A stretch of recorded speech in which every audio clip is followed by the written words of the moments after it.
Hello, everyone. Welcome to Tabletop Tyranny on this fine Tuesday in the South. We are cold. We are back once again for our weekly Phandelver and Below session. As you can see, we have a new player joining us. You can see Josh. It's our new player. He will be introduced this session and will be joining us for the rest of the ride. And like always, we have the other four adventurers with us here today. Some waving, some saluting. Yeah, everyone's here. Yeah, that's it. If you watched our stream before, you know I like to ask the players a question, a riddle question, something to have them earn a point of inspiration, and that's what we are going to do right now. So, the question for today, or a funny riddle question, is... Hold on. Okay. Why can't your nose be 12 inches long? Why can't your nose be 12 inches long? While you think about that, you can feel free to write it down on a piece of paper or just think about it. Don't blurt it out yet. I'll share what on the Video Ninja program. I will share what there's. I don't think it's that confusing. But why can't your nose be 12 inches long?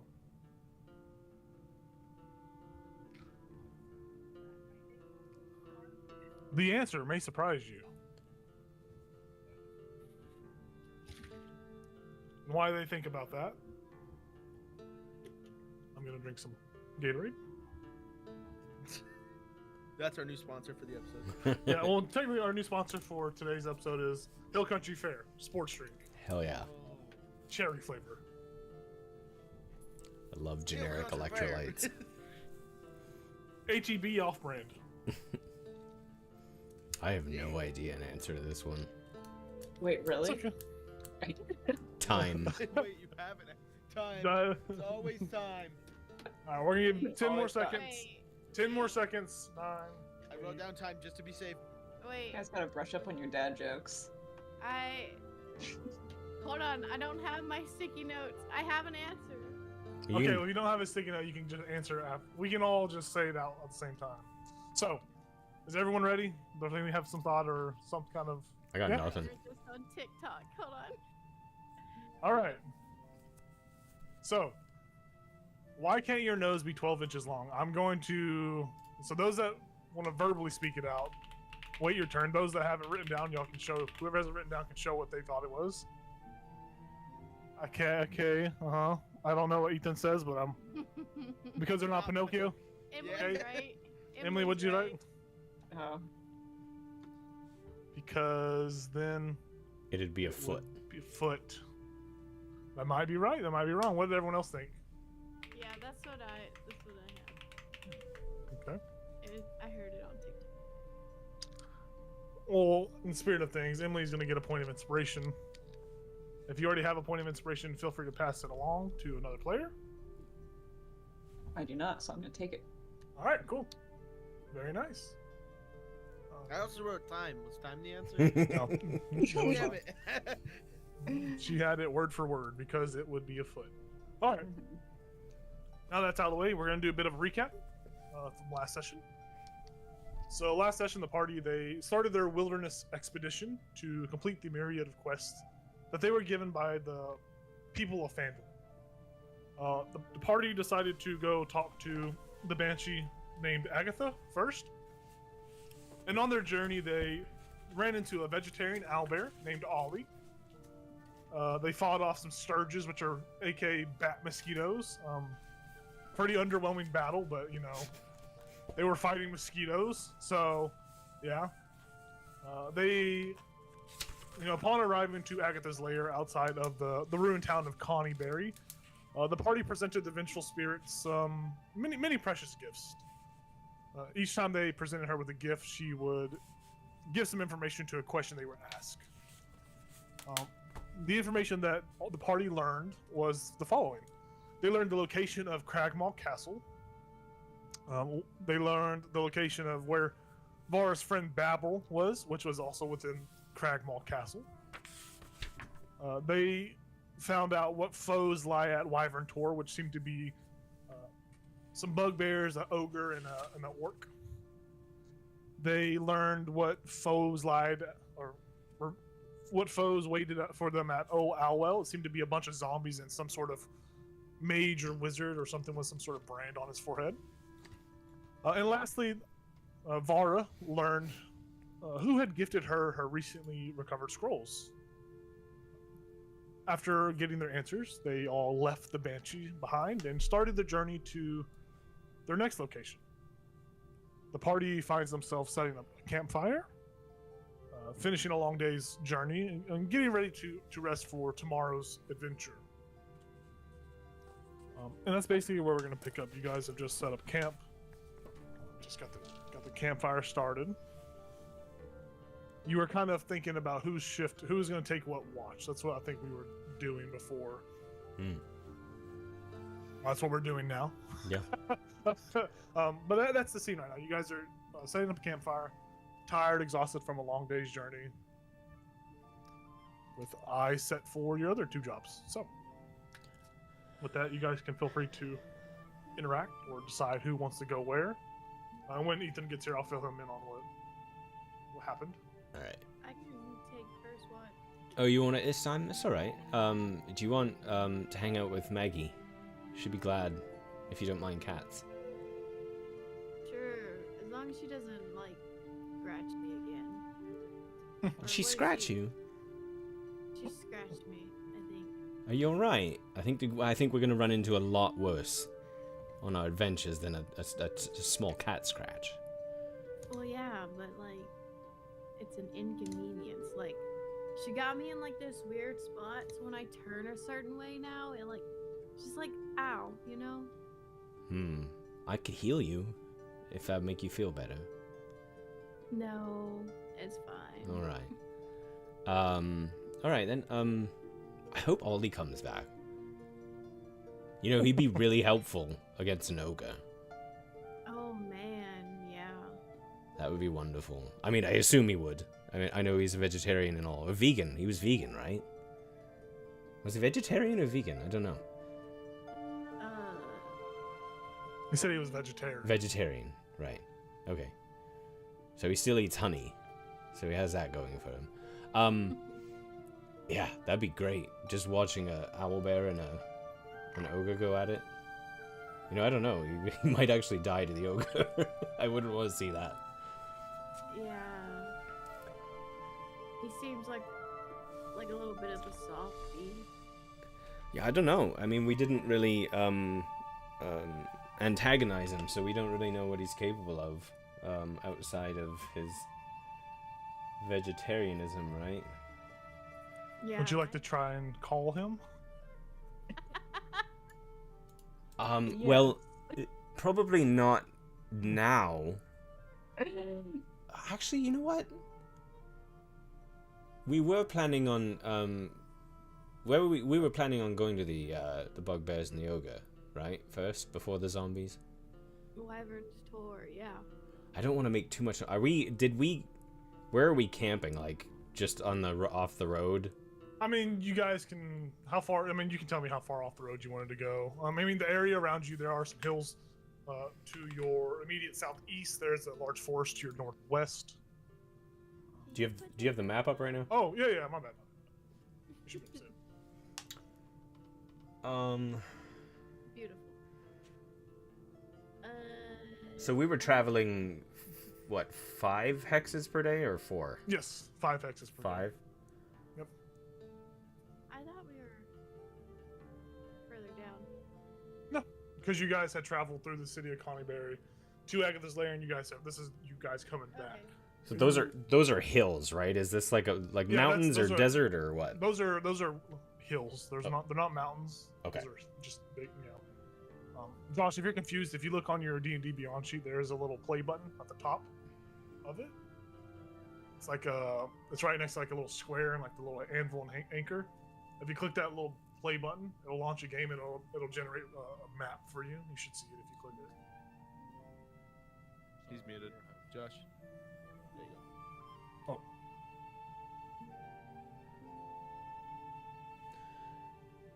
So I'm wondering if we shouldn't travel maybe to here.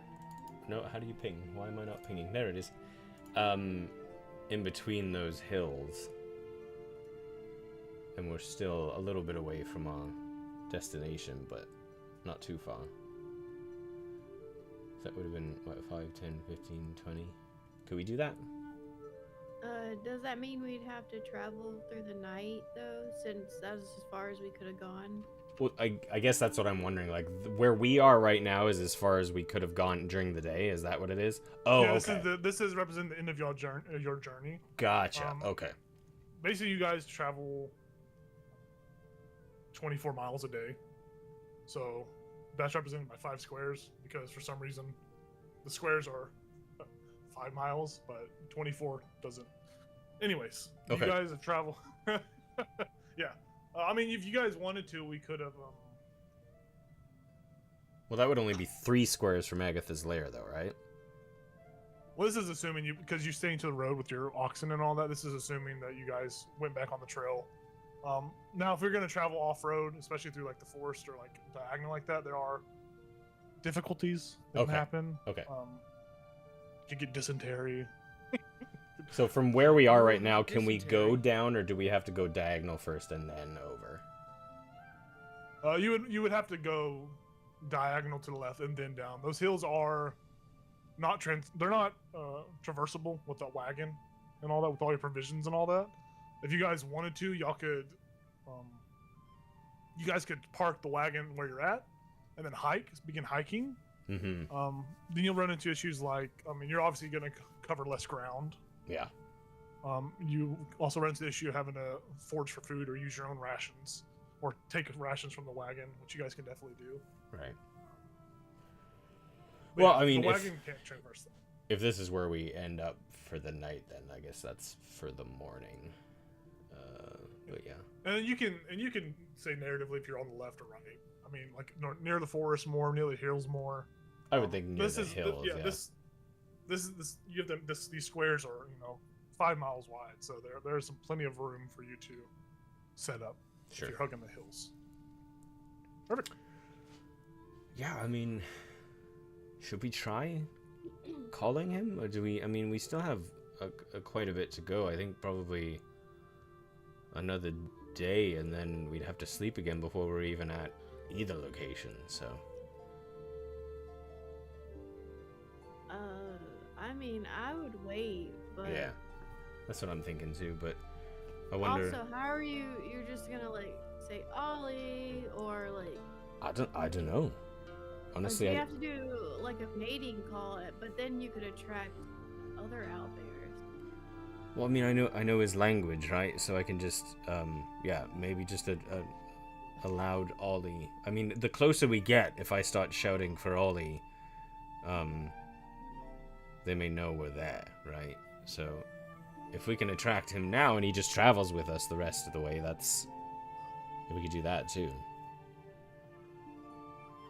Up to you, man. You're the one with the skills. I mean, I've never called an owlbear before. But I could try. So yeah, I would cast Speak with Animals. Okay. And I don't think I'd do it like at the top of my lungs, but I would do it fairly loud, and so all you guys would hear would be like a really loud like roar, like a bear. Okay. But it's like a screech. It's like a screech roar. Hmm. But yeah, I would basically just be saying Ollie, just like you said. So basically how this is going to work, you're going to roll D100. You're looking to get between 0 and 25. There's a 25% chance this is going to work. Ooh, all right. Your odds get better and better every time you do this while you're traveling. So close. There's a 32. Oh.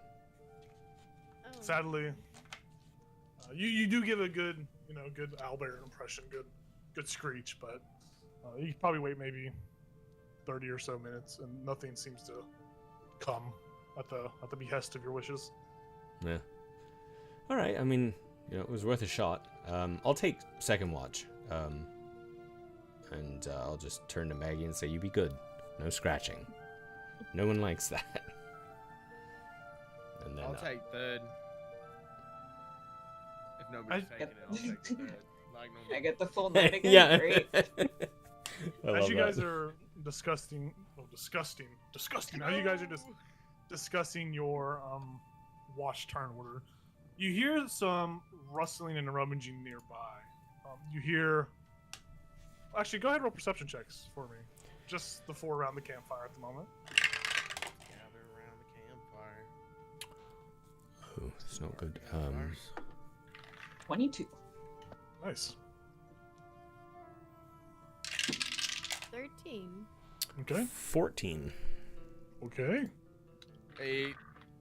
All right. So 22 was the highest one. So just whoever rolled the highest is what I was looking for. Barnabas, you hear. Well, you guys all hear the snapping of twigs and leaves.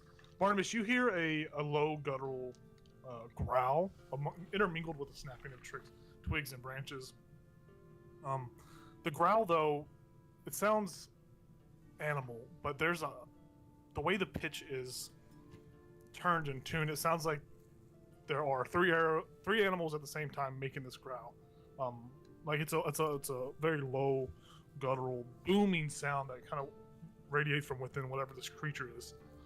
And you hear as the howls and growls begin to kind of split apart, as walking out of the forest or out of the hills, wherever nearby, walking out of the air nearby is a huge dire wolf. This huge, you all begin to see it as it breaks space. You see this huge 15-foot tall dire wolf. It's bigger than what a normal dire wolf would usually be. You see that some of the skin is beginning to fall off. There's some spots. It kind of looks like it's been radiated. There's some spots that are burnt. And you watch as this animal, as it growls, you watch it as it, at a cellular level, begins to split and separate into 4 other wolves. And they all flank out from this main body. You see these small, kind of skinny, gangly, reddish, flesh-toned colored, smaller wolves. But the bigger dire wolf still remains in the middle as it all begins to come down and approach your camp very aggressively. You can see these animals are hostile. They begin to, without even, waiting or anything, they all just begin to charge as if a single hive mind situation. And as they do, you see further behind them, looking like they are in a full sprint trying to catch up and keep up, is a small halfling with a bow in hand. And it looks like he is running to try and stop this creature from doing whatever it's doing. But I need all of you to roll initiative as this weird hive wolf kind of descends upon your encampment. Could I have wild shaped into a dire wolf as soon as I saw them? Yeah, no. You guys, I will say you all have enough time for a quick reaction, quick spell. Not anything that'll do damage, but a quick reaction to, put mage armor up or whatever comes to mind.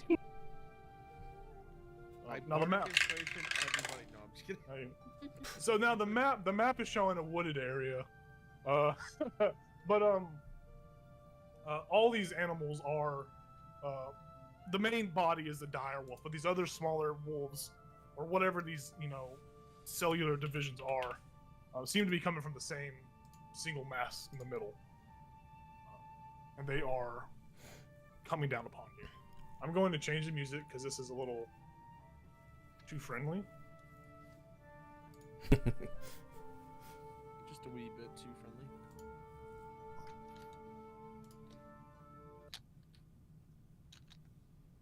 I'll play our epic beat metal music.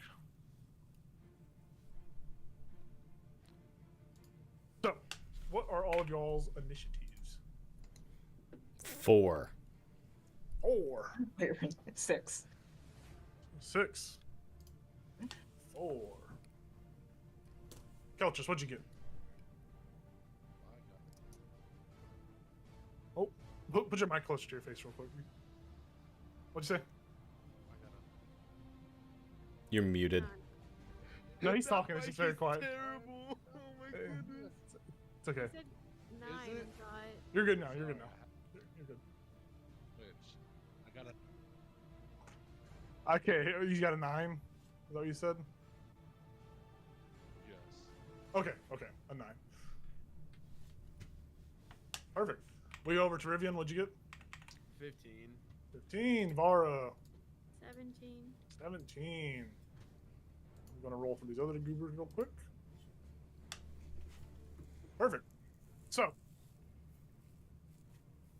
stepping out of the darkness is, you'll all see this entity, this creature that seems to just split apart from one being.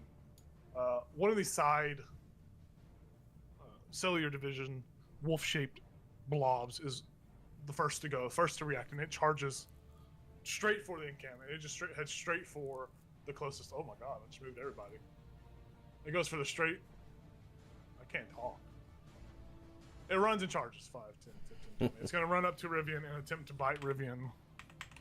You see as it gets closer that its mouth actually forms and separates as it gets closer.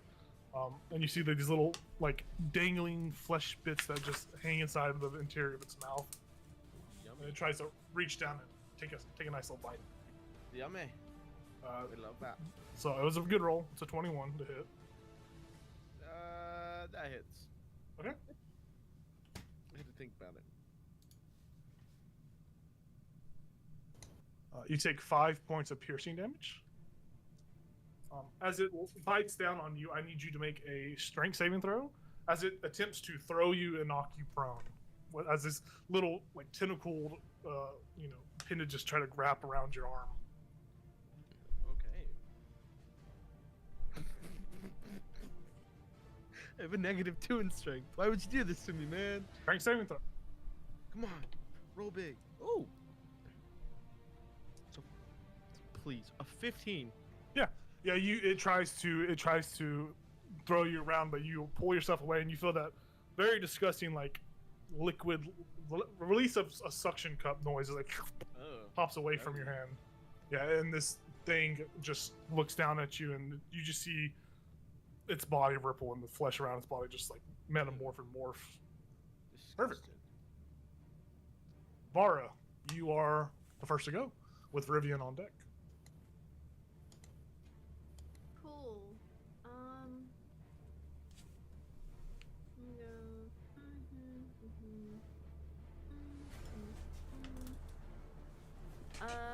And then I'm gonna hit it. Perfect. And you do have flanking, so you can roll with advantage. Nice. Okay, so that's a 22 to hit. Yes, ma'am. Definitely hits.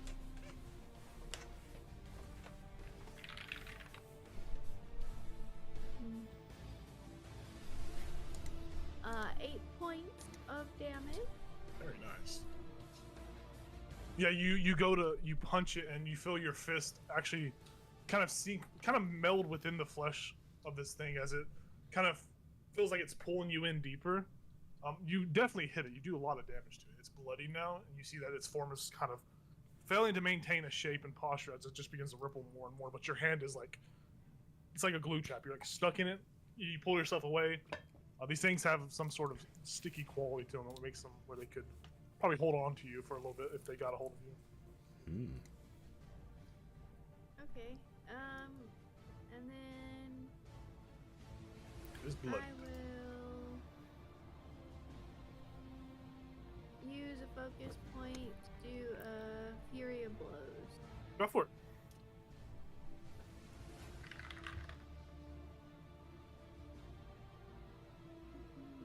Wait, is it Fury or Flurry?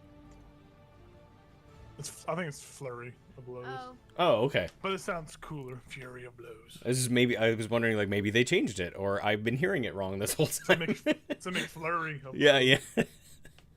What kind of McFlurry, though? 19. Yes, ma'am. That definitely hits. And How do you like your boyfriend calling you ma'am? That face. I'm gonna start saying yes, sir. Yeah, yeah. no. Okay. Wait, I lost where I was doing. Okay. You're beating the shit out of this blob of flesh. Okay. I get 2 hits with this, right? Yep. Okay, cool.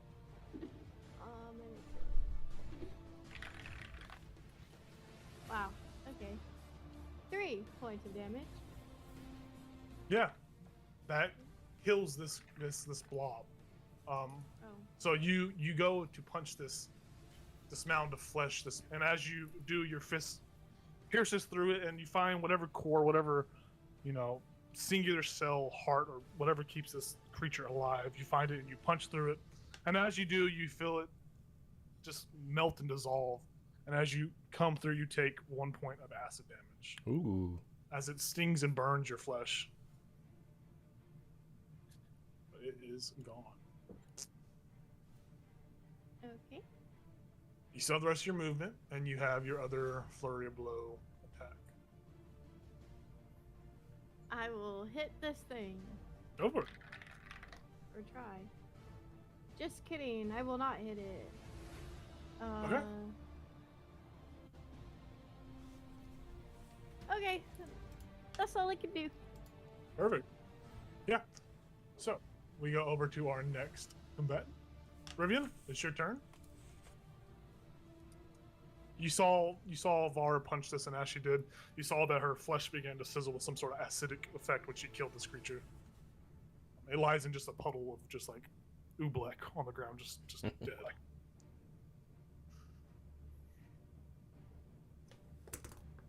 Ethan, I think you're muted. I am muted. Thank you. For my bonus action, I'm gonna give the wolf in front of me that I know as Baz a pat on the head and give him bardic inspiration. Ooh. Is that D4, D6, D8? Where are we right now? That is a D6. D6. Yeah, and then since I move over spot, 5, 10, 15, and still debating. You know what? We're gonna use on the big wolf. Dissonant Whispers at 2nd level. Okay. So I need him to make a Wisdom 14 saving throw. Is this psychic damage? It is psychic damage. It fails. Sweet. So it's gonna, since it failed, it's immediately gonna use its reaction to move away from me. Okay. I'm just gonna move it to the left because the map doesn't go back. Now this movement doesn't provoke opportunity attacks because it's against its own will, Vara. I'm pretty sure that's how it still works. I can double check for you. That is 8 damage of psychic. 8 damage of psychic. Perfect. Actually, Star, can you look it up? Because I got so many tabs open. So it's gonna move 5, 10, 15, 20, 25. It says it uses the safest route too, if that helps. But Yeah, it's moving this way away from me. It's not. It can't go that way because I don't have a map. can 15, 20, 25, 30. Wait, what am I looking up? If opportunity attacks are provoked whenever a creature is moved away unwilling, it basically runs straight for this halfling. Keltris, you see this large wolf. Go ahead. It looks like it's saying it does. Yeah, because it is Yeah, using its because it is reaction used. to move. Yeah. Okay, perfect. So Then it Vara does. can hit it. I got you. Yeah. You said it did 8 psychic damage. Yeah, 8 psychic. The psychic damage doesn't seem to do as much damage as you would hope. Ooh. It seems to resist some of it. Oh my goodness. I'm here. I hit my dice. I don't know what it said. Just Oh, reroll it. we'll set it right in front of me. Okay. What did that be? It said move like up here. 21. Yep, that hits. Pew. Would this be without like the bonus and stuff, or would it? This is just an opportunity attack. It's just using your reaction to punch it. Okay. 7. To hit. No points of damage. Oh, 7. I'm so lost right now, guys. I'm so sorry. 21 was It's all right. Okay. I'm so lost. So Vara, as you go to punch it, you watch as you make contact with the body, but you hear a yelp or a growl of some other noise come from a creature to the right of you, and you watch as the damage is absorbed by this creature and sent over to this other creature. So it looks like Wolf C took some of that damage. And Wolf C is now bloodied. Cool. Anything else you can do, Rivian? No. No? Alright, we go over to Wolf B. Wolf B is going to rush towards Vara to attack Vara. Wolf B is going to try to bite you. It misses. We go over to the next wolf. Wolf C is going to come to attack Rivian. He's going to try to bite Rivian. Oh no. It's a 19 to hit. That hits. Okay. But I'm gonna hit him back with Okay. my reaction. Because I Perfect. have agile strikes. Alright, you're going to take 3 piercing damage. Sweet. And I need you to make a strength saving throw. Gosh dang it again. Yep. I definitely Every wolf. failed that time.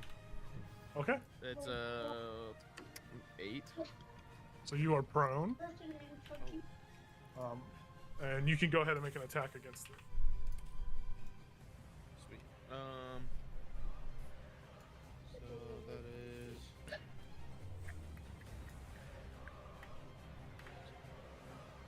He gets 4 damage.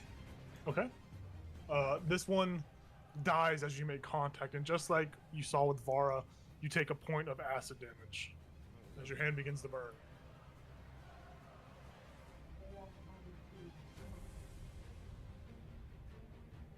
Perfect.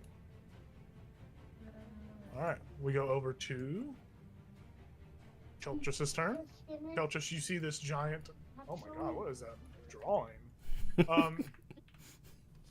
Keltrus, you see this giant dire wolf that giant wolf you were chasing that's now this blobule, like metamorphic, just sack of flesh, running, and it's kind of like rolling and running at the same time, off in your direction as if it's fearful of its life from the other group of people. You see it kind of runs past you and it's behind you now, and the fear kind of subsides from its face, and it is behind you. It's hot, breath is breathing on your neck. There are like just drops of goo that are hitting the ground, burning the ground around it. It's behind you. All right. Well, I'm gonna flip around, Okay. and I'm gonna pull out my swords. Drop my bow and pull out my swords. And then I'm gonna take a swing with my good old scimitar at it, Sure. which will be. Oh man, that's horrible. That's an 8. Misses, sadly. Yeah, as you kind of like splash down, you see its body kind of splits apart and like goes around your sword and reforms. All right. Well, and with that, I'm just gonna. I think that's it. That's all I got, man. All right. Do you want to move away from it? It can't hit you because it did use its reaction to move away. It doesn't have an opportunity attack. Oh, screw. Yeah, I'll. And you have, since this is the first turn of combat, instead of 30 feet, you have 40 feet because of your subclass, because you're Gloomstalker. Gloomstalker. So that would be, you can move 8 Yeah. squares. Boom, stop. Okay, so.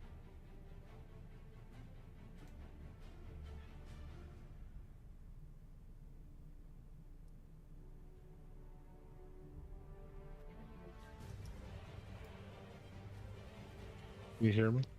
Yeah, I can hear you. What's up?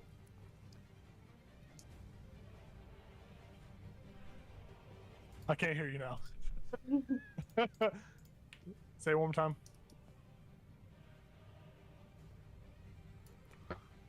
I see your microphone lighting up, but it's not coming through. Yeah. Sorry, how do you do Say it one more time. scared? There you go. You're not scared? Alright, you moved into the forest, is what it looks like. We're going to go over to the direwolf's turn. The direwolf, seeing you flee, and you kind of going into the woods and hiding. It's going to go for its main line of sight target at the moment, which is Barnabas. Oh god. So it's going to move 50 feet. So we go. Oh. We go. It's right here. God, I hate large creatures because it's always hard for me to move. 5, 10. Holy shit! I don't know what I'm doing. Hold on. Bottom square. 5, 10. Oh my god. 15. 20. It's got enough movement to get up to you, Barnabas. All right. It's got 50 feet of movement. It's not. It's gonna get to you. This one, as it's running, you see it. As it's coming towards you, its body is like melting and reforming, as it's kind of like spiraling in over itself. Very much like if you've seen Venom, like a symbiote. It's coming for you and reforms in front of you, and its body turns to a large mouth and it tries to bite down on your body. So it's going to make an attack on you. I don't think a 14 is going to hit you. It does, and I don't even have to shield for that. Yeah, it goes to try, and you kind of pull away from it. It ends its turn there. It can't do anything else. It missed its attack. You do see that its form is kind of just like blobbing around. We go over to the next wolf, and we see. I think it's this wolf. 5, 15, 20. It's just gonna go and try to attack the one that killed. Oh, he's not here. It's gonna attack Vara. Since he's not here, it's attacking Vara. Vara, you are flanked. It's gonna attempt to attack you.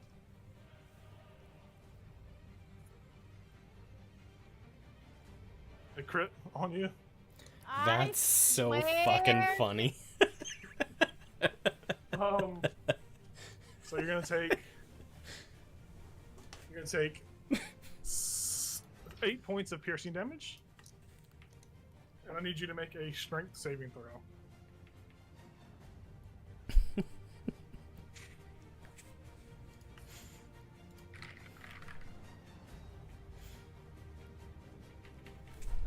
Six. 6 points. Very nice. You are prone. I don't know why, but my wolves fell out of initiative. This one is not an initiative. That's weird. So it's going to be re-added. It's not going to go. Don't look at it right now. It's not going to go until next turn. So we see that. Barnabas, you saw Vara just get bitten by this fleshy mass. Its tentacle like appendages wrapped out, tripped her up, and she's on the ground. It's just drooling on her. You see just like blobs of goop just falling on her. And that it is your turn. This giant direwolf is in front of you. There's a direwolf behind you, but it's Baz transformed. But this thing in front of you is just very mushy, very ooblecky, very slimy. I am going to panic cast Scorching Ray. Okay. All 3 of the bolts at him. I know they're all going to be at disadvantage, right? Because I'm in melee range. Yeah, because you're with a melee. Yep. All right, let's go. Rolling a lot.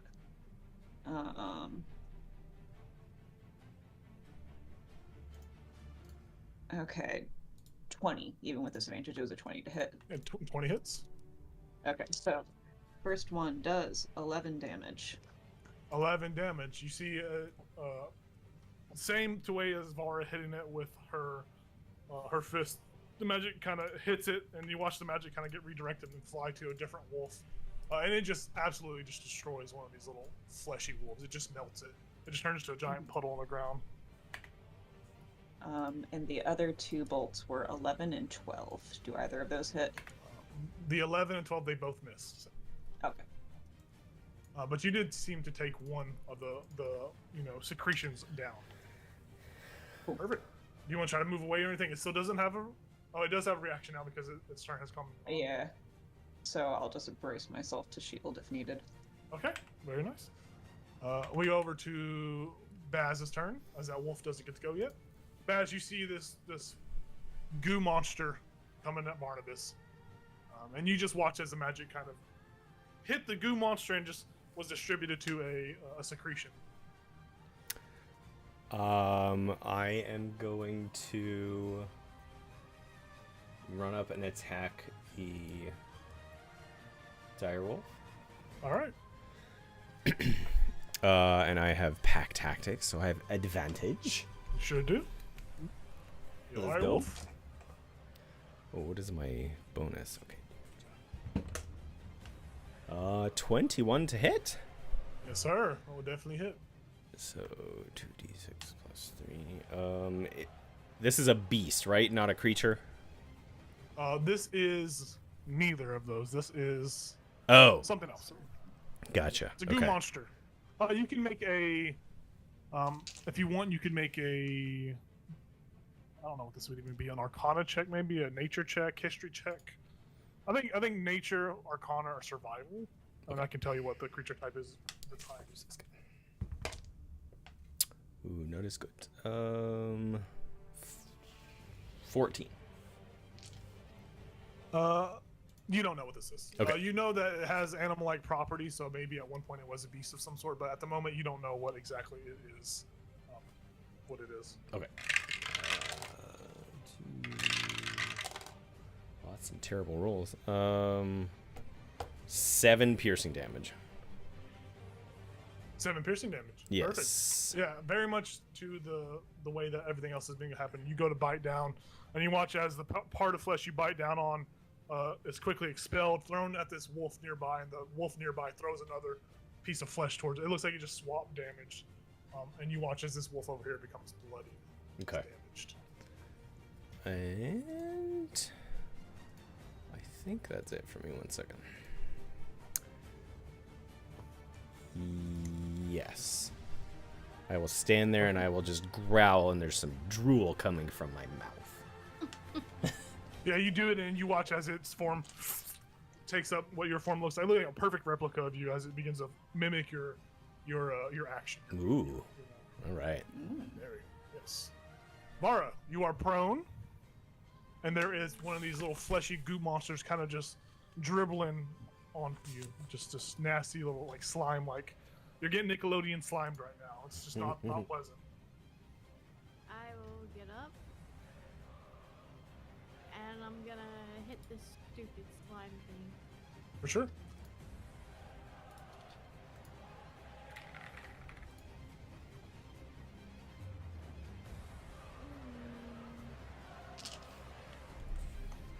Does a 13 hit? A 13 does hit.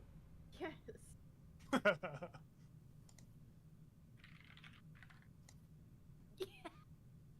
That's 10 points of damage. Yeah, you thrust your fist through, and just like before, you kill this whatever this is, and you take a single point of acid damage.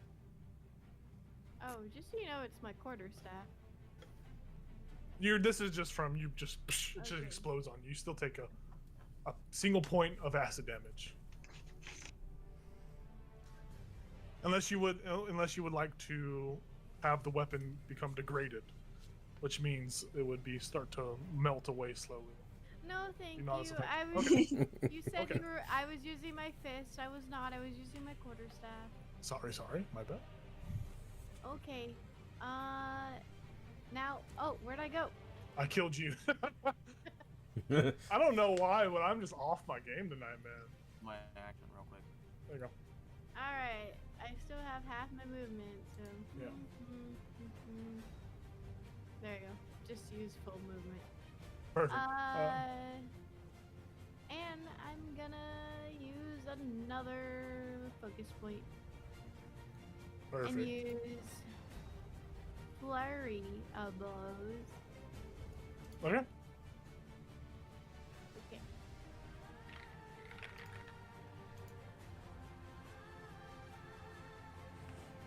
$21. Hits.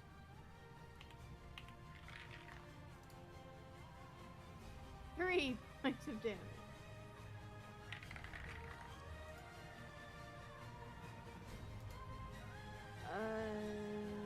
This is 20 something. I don't want to do that. Hits. 7 points of damage. This entity is now bloodied. You see its form is failing to maintain its shape, as it's very much, there's like a bunch of jiggling going on. It's just jiggling. Ew. That's what Barb says. She goes, Ew. I'm done. All right, perfect. We go to Rivian now. The turn order got messed up, but Rivian, it is now your turn. You're still prone. The little secretions nearby have all turned into small puddles of oobleck on the ground, like Ivan ooze. They're all oozed out. But you are still prone, so you Alright, have to I'll use half your stand up. movement to stand up. I got 5, 10, 15. And I'm gonna swing at him Okay. while using Chill Touch. Go for it. So with my fist, I use Chill Touch. That's cocked. We love that. That is a 15. Hits. Sweet. Oh wow. That is nice. 9 necrotic damage. 9 necrotic damage. Perfect. How do you want to do this? He kind of evaporates almost. Yeah. It's like a disintegration ray. English, it's not good for me. Yeah, so as your chill touch reaches out and it works its way through its body, I do need all of you as it is in its way out, as it begins to burst. It seems like it begins to swell with the magic coming through it. I need those that are within 5 feet of it, so everyone but Keltris, to make a dexterity save for me. Oh.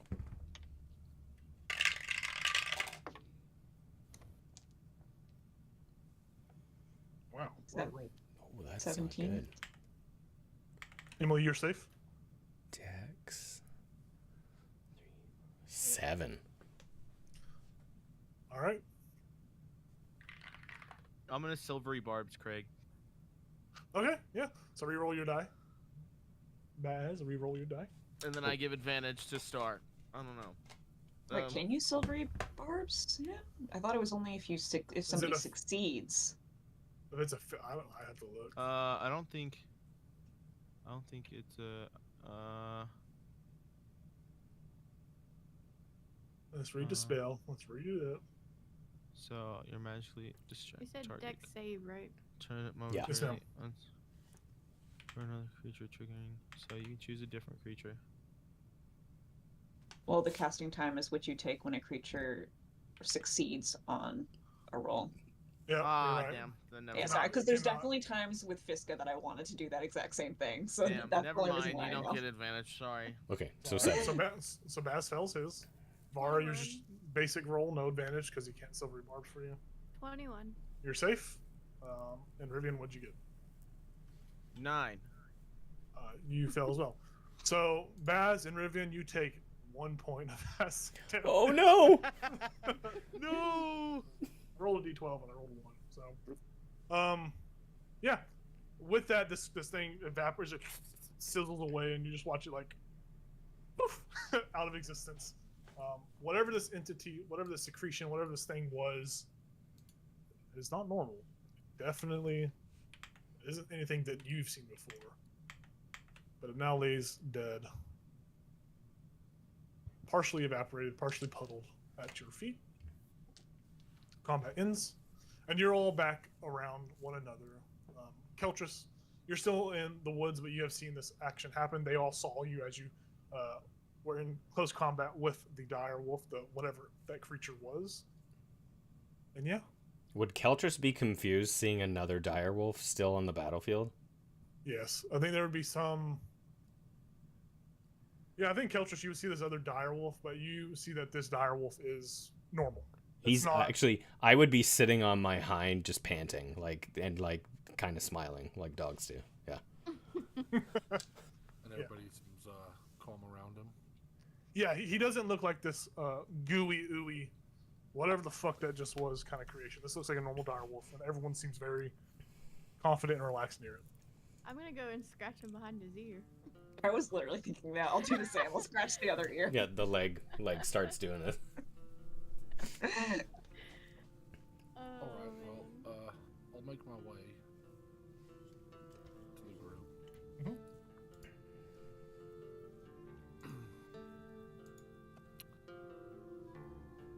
And,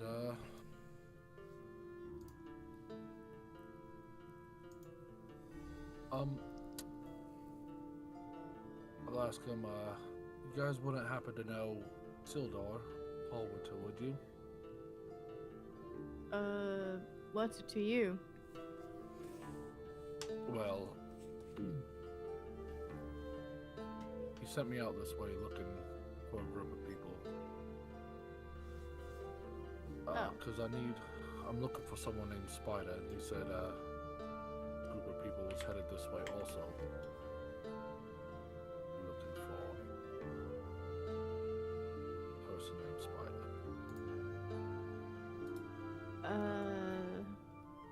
Maybe. Barnabas is nodding in the back, and he's like, "Yeah, that's us." And while this is happening, Keltris, as you come out and say, if you guys want to go around and describe what your characters look like, for Keltris. I look like a quick, wolf. Yes. Vara, what do you look like? You don't have to be basic okay. with your description. So, she's a tallish girl, dark hair, golden brown eyes.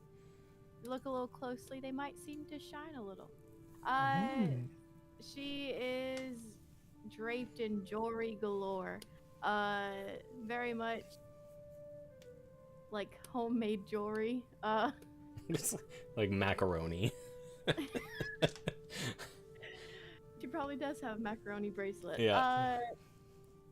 But beads, she's got like scarves and just think hippy dippy. You can also look in Discord. And then Barnabas, if you want to describe your character. Yeah, the man who is nodding in the background is an attractive middle-aged human man who has a little bit of a scruffy beard, hair just a little too long, a little bit of salt and pepper.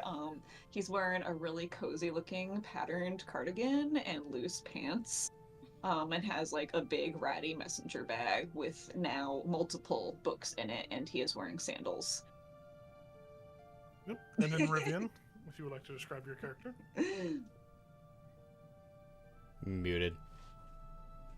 Tallest one in the group by an inch. By an inch. By an inch. Okay. An inch matters. Anyways, I got some nice luscious white hair. I got blue eyes. I have a lot of feathers, and I'm carrying a lute on my back. And then Baz will trick Vara and Barnabas and come out of wolf form, and they're still scratching behind his ears. He's like, "Oh, right. Hi." And you just see this handsome, black-haired, reddish-orange-skinned tiefling, horns pointing back, tattooed, fairly young, about 5 feet tall. And he's just smiling and chuckling a little bit at tricking them. Barnabas switches to a head pat when you do that. I love it. Well, my name is Keltris, and just, are you who I'm looking for, or should I keep moving on? No, you're right. It's us. I'm Baz. Pleasure to meet you, Keltris. I'd say thank you for helping with that fight, but I'm pretty sure we were helping you with the fight. Yeah, sorry, I thought I was gonna come in a badass, but really didn't happen. No, it's all right. It's pretty wild out here. No pun intended, but yeah. No, it's us. You found us. Alright, well,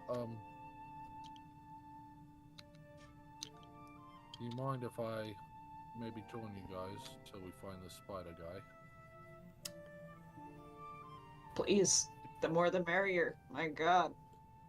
Yeah, I'm with Bonnie. I mean, you seem to handle yourself. And I mean, you didn't, turn on us during the fight, so obviously you weren't siding with the wolves. So we're all right with that. I'm all right with that. I don't want to speak for everyone, actually. I didn't mean to say we, but I promise I'm not useless in a fight. Insight check. No, I'm kidding. Inside check. Wild. What do you want this Spider-Man for? Yeah. You found out who I was making y'all fight. Dang it. Oh, shit. Not Spider-Man.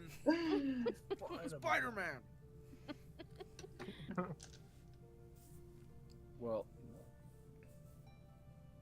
you just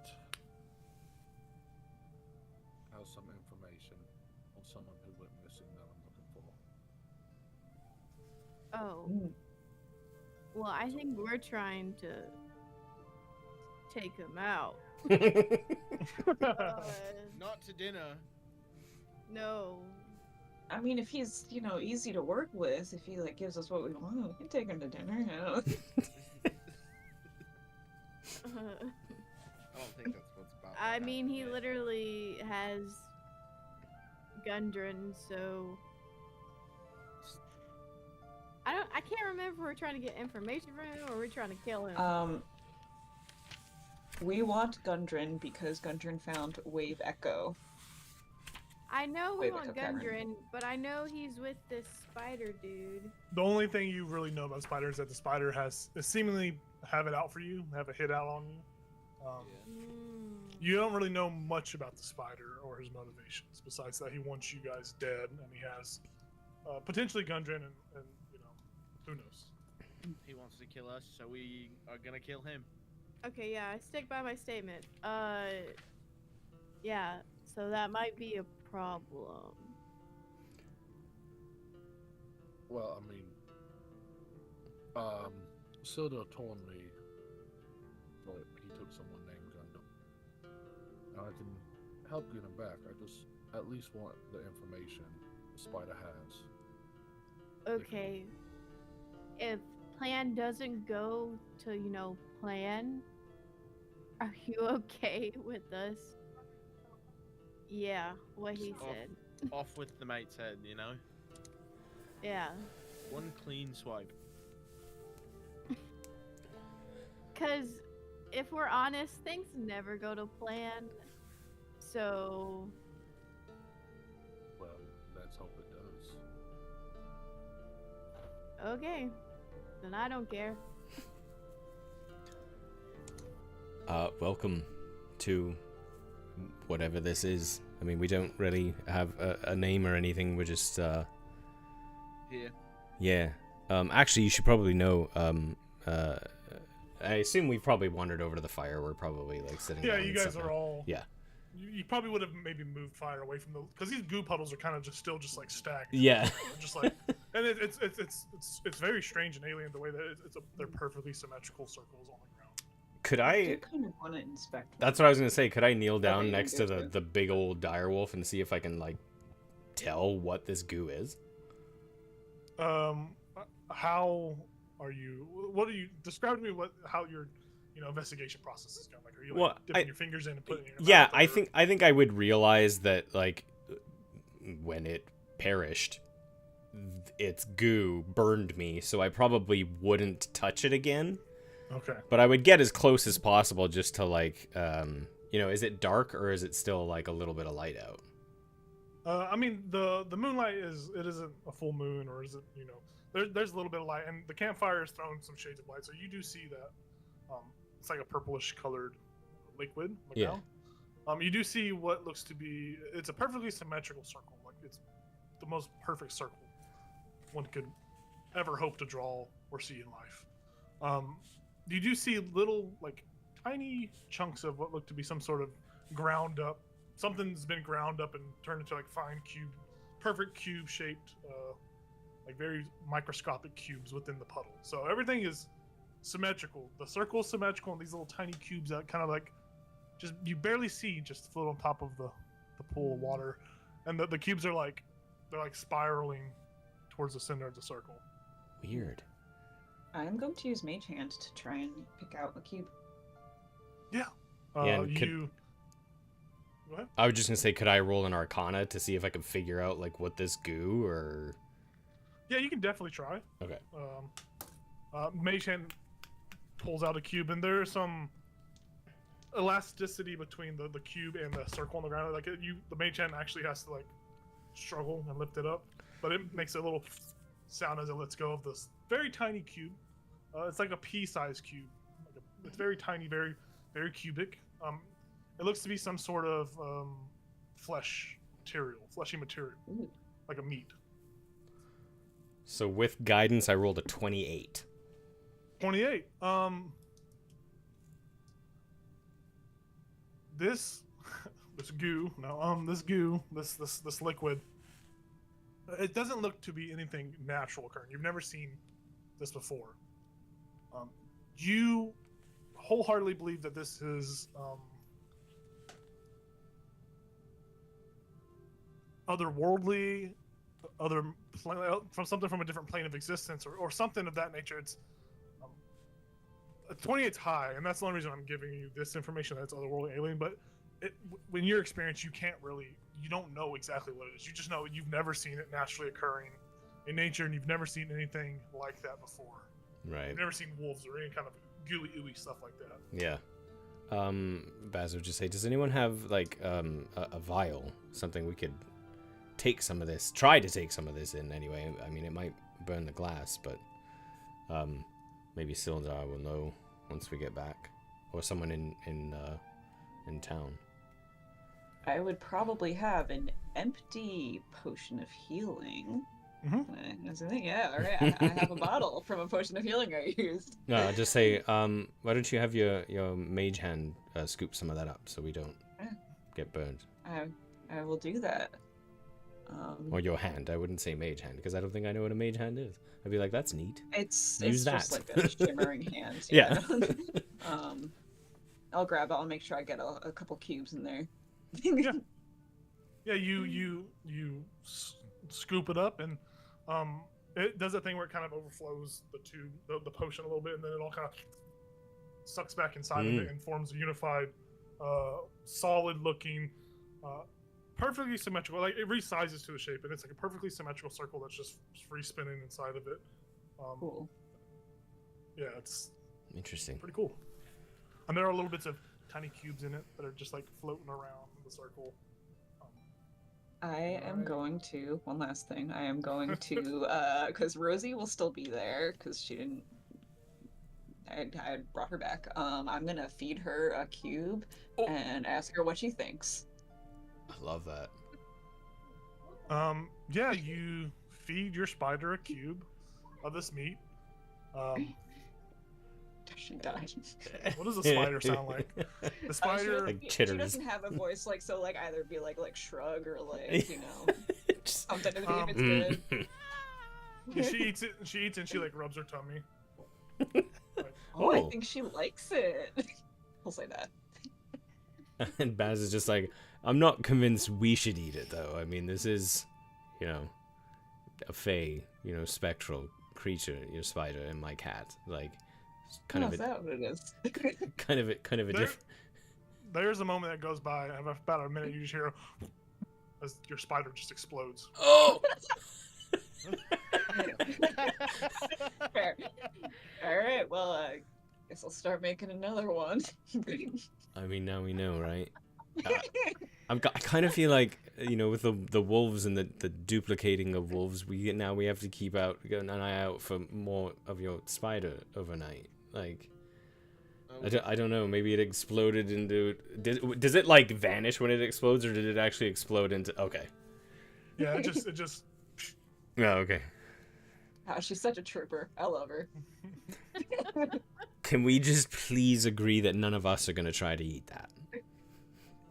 Yeah, Like, I mean, I'm the one. I was gonna holding try one, and so. convince someone to try it, but Oh my Well, God. not if the spider exploded. well, clearly not anymore. A spider it fucking blew up. Like, why would I do that? All right. Can I take a look at that vial? I hand it over.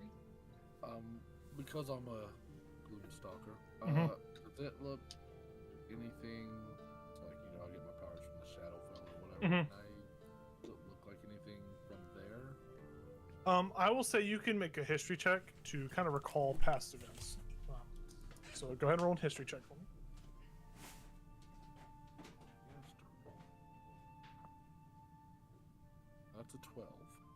12. It's perfectly fine. I mean, it's a low roll, but it's exactly what you needed. You just need to get above a 10, especially with your past.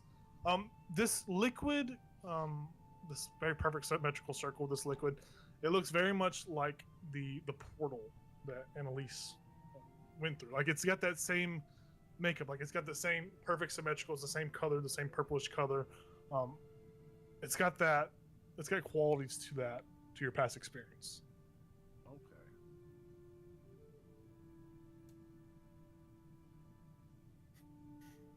I hand the bottle back.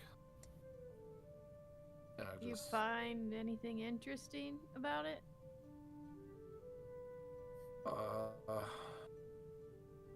this looks very familiar. The person I'm looking for was, I'm guessing, taken,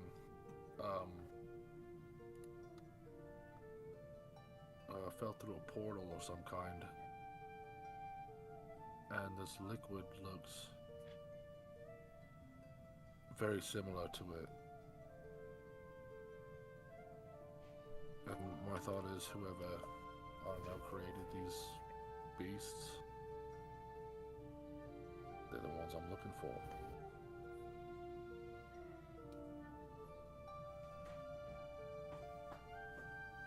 Shit, if that's the spider, he's pretty powerful.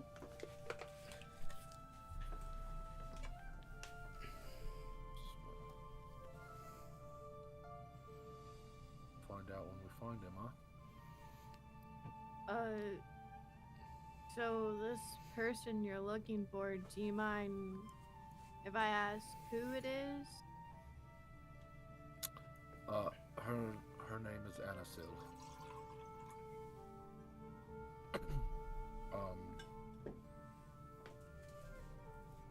My lover. And we were on a mission with others of our group, and we were ambushed by these people. They had strange psionic abilities. I don't know how else to describe it. And that was it. Me and one other. We made it out.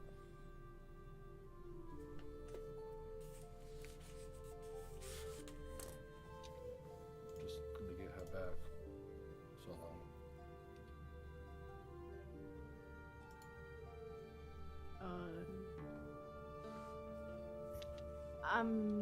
I'm sorry, man. That sucks. Hopefully we can help you find her. I'll give you an awkward, like, pat on the shoulder. Yeah. I'm hoping I do. I'll give him a hug if he accepts. Do you take a hug? I mean, I won't deny it. I'll just kind of be like, Give you a hug and a hearty pat on the back.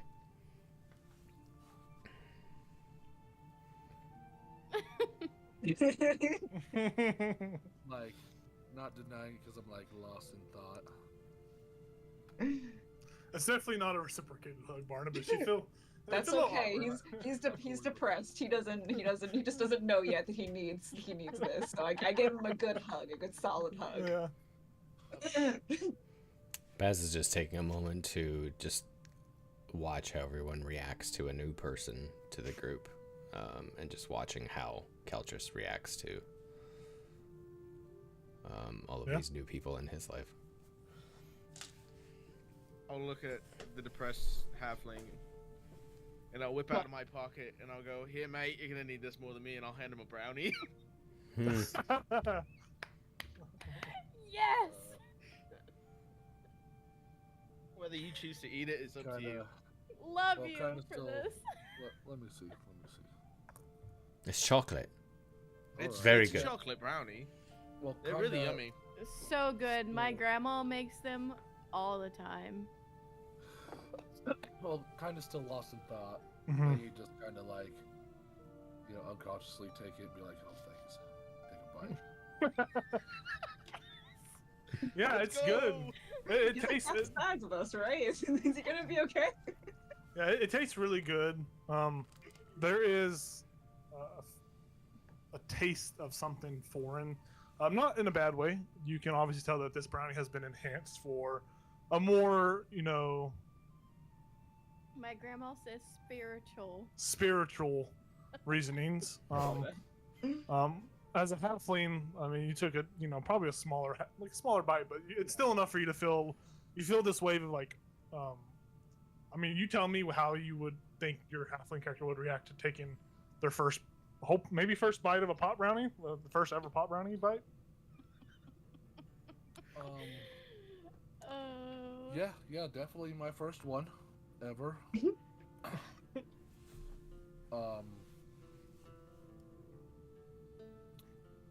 don't know if you guys can hear me. Internet's going crazy again. We can hear you. Yeah, we can hear you. Okay. If the effects, if I start to feel a little tingly, then I will just, I would definitely be suspicious. Be like, what did you just do? What did you just do to me? Baz Baz is just like, I had like 4 the other night, and the moon started smiling at me. It was wonderful. Speaking numbers.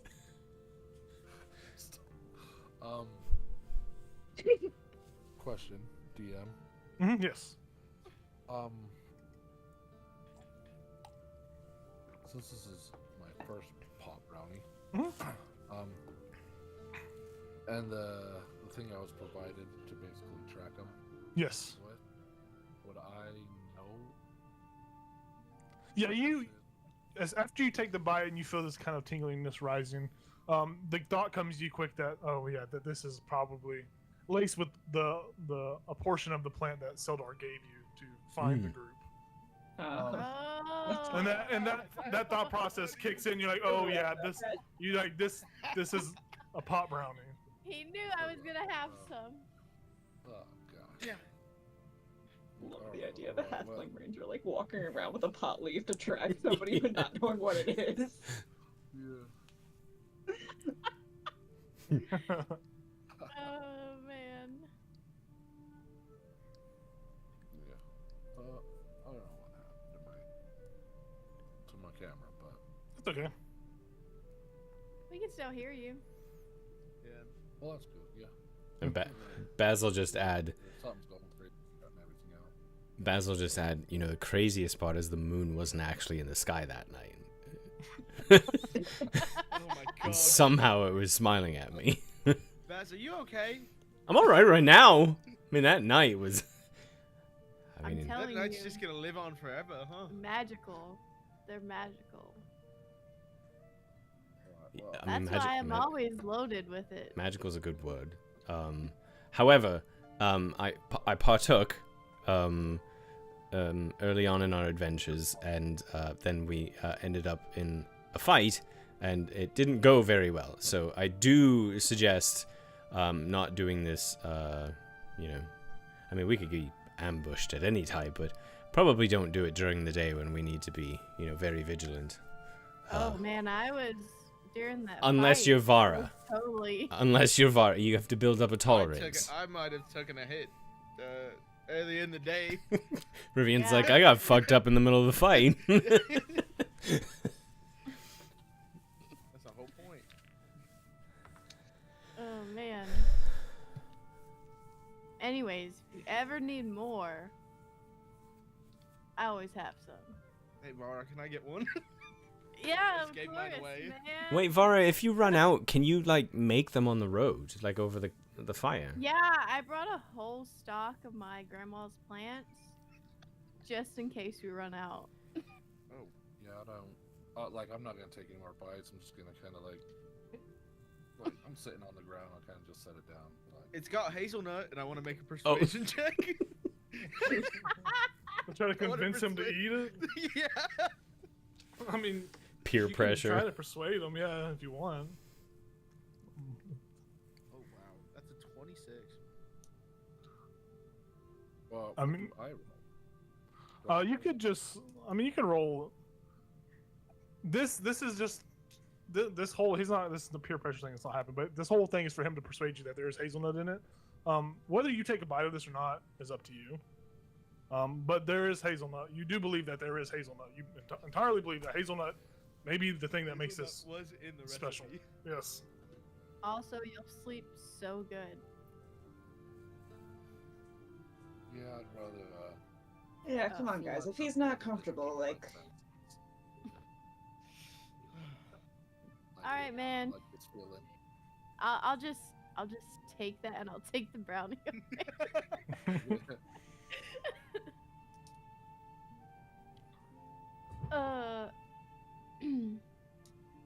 Well, I guess. What are we? We didn't even do watches yet, right? No, we were this just happened at the start of.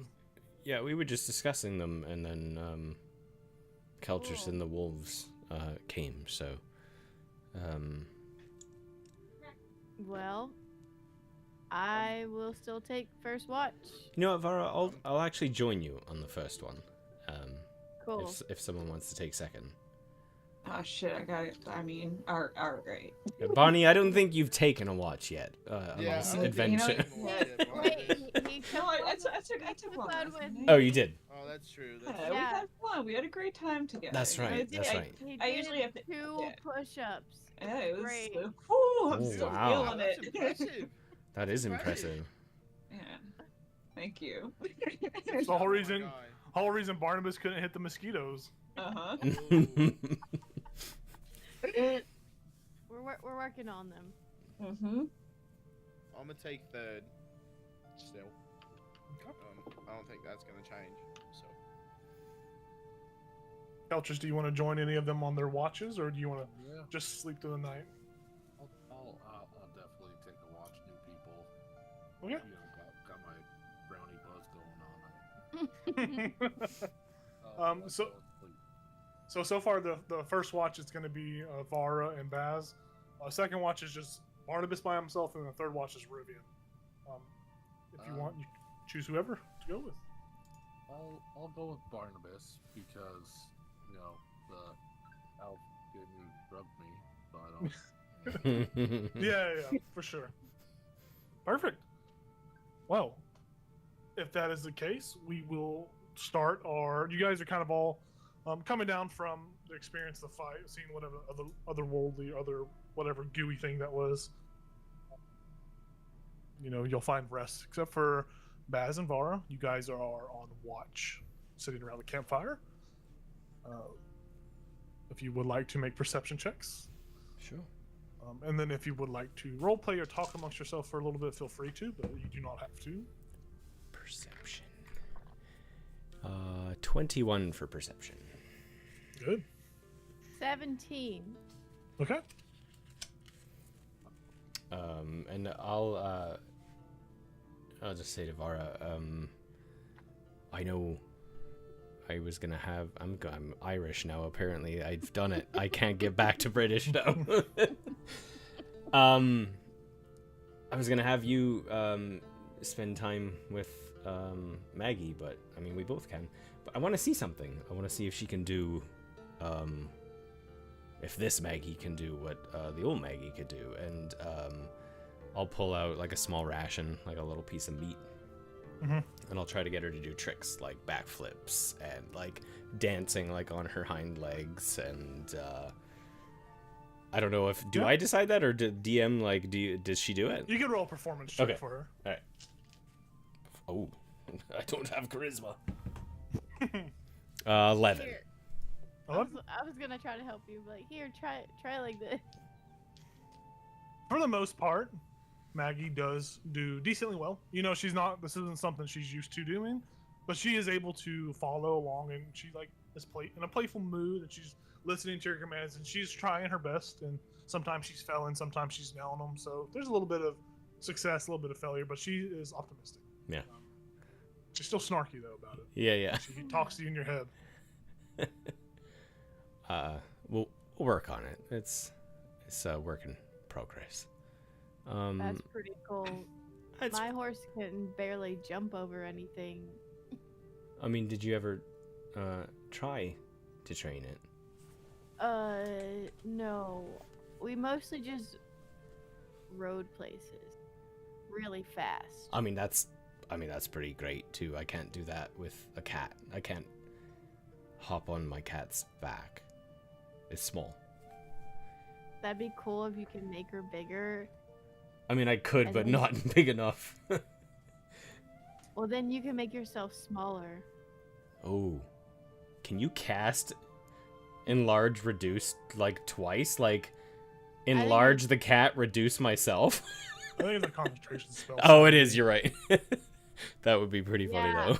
But there are items out there where you could buy an item that allows you to get a free cast of something that you don't have to concentrate on. Mm.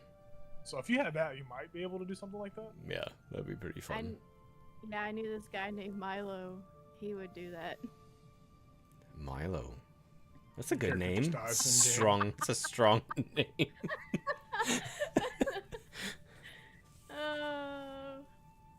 So how are you? I mean, I don't know much about you. We haven't really had a chance to just sit and talk. You know, man, a lot of crazy shit's been happening. Apparently, some angelic person named Callisto? Mm-hmm. Callisto dropped me off at my grandma's house, so that's cool. I mean, how long ago was that? Like, how long? Well, let's see. I am 24 years old, so that would be 24 years ago. Oh, you were a baby. Yep. Right. I mean, we kind of have something in common. I mean, kind of same for me. I'm obviously not an elf, but I grew up with elves. So that was, I would say it's interesting, but it's all I know. So I don't know what it's like to grow up with tieflings. I don't know how they grow up and you know, how many are good, how many are bad, you know. I mean, you look at me. I mean, there's obviously some type of demonic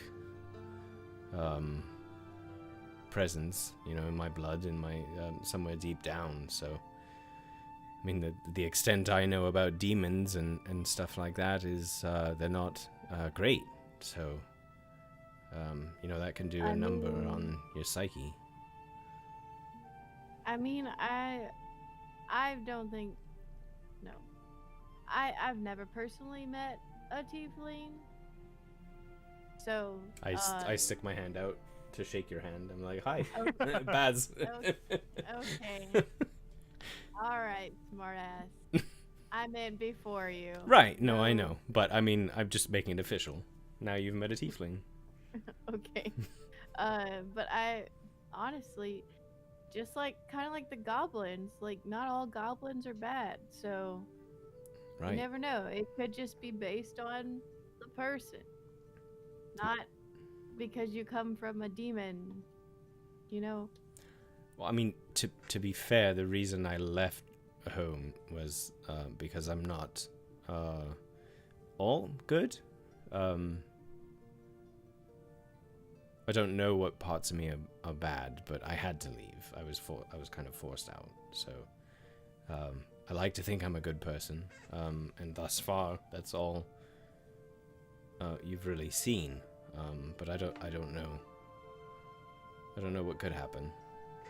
You're not gonna like murder us in the night, right? I don't think it's that. No, I just think yeah, it's I don't think it's gonna be one of those like split personality, like I turn into a completely different person, yeah, in the middle of the night. I just think there are parts of me that I don't know. Actually, I don't know. You know, I haven't really talked to anyone out loud about it, so yeah. So, was that a yes or a no? To the attacking you in the middle of the night? Yeah. Not that I'm aware of. I don't think. Okay. Yeah, I don't think so. Cool. I mean, it's never Then happened. It's never happened before. I think we're good, man. Or I'm good. Yeah. I mean, wild though, You- the whole angel thing. Oh, yeah. Especially since, like, you know, I come from demons, you come from angels, That's pretty dope, honestly. right? I mean, I'm completely sober. I didn't have any brownie. Oh, wow. That'd be so cool if, like, you know, we like, well, I guess we are like kind of teamed up or whatever, but like, if we had to like team up against the people that made us, you know? I mean, that's... I just had a thought. What if your ancestor and my ancestor are like arch nemesis? That would be pretty wild, right? It's like a Romeo and Juliet type thing, but I mean, we're not in love or Oh. anything, but you know. I'm just kidding. I mean, that would be pretty crazy. Yeah, man.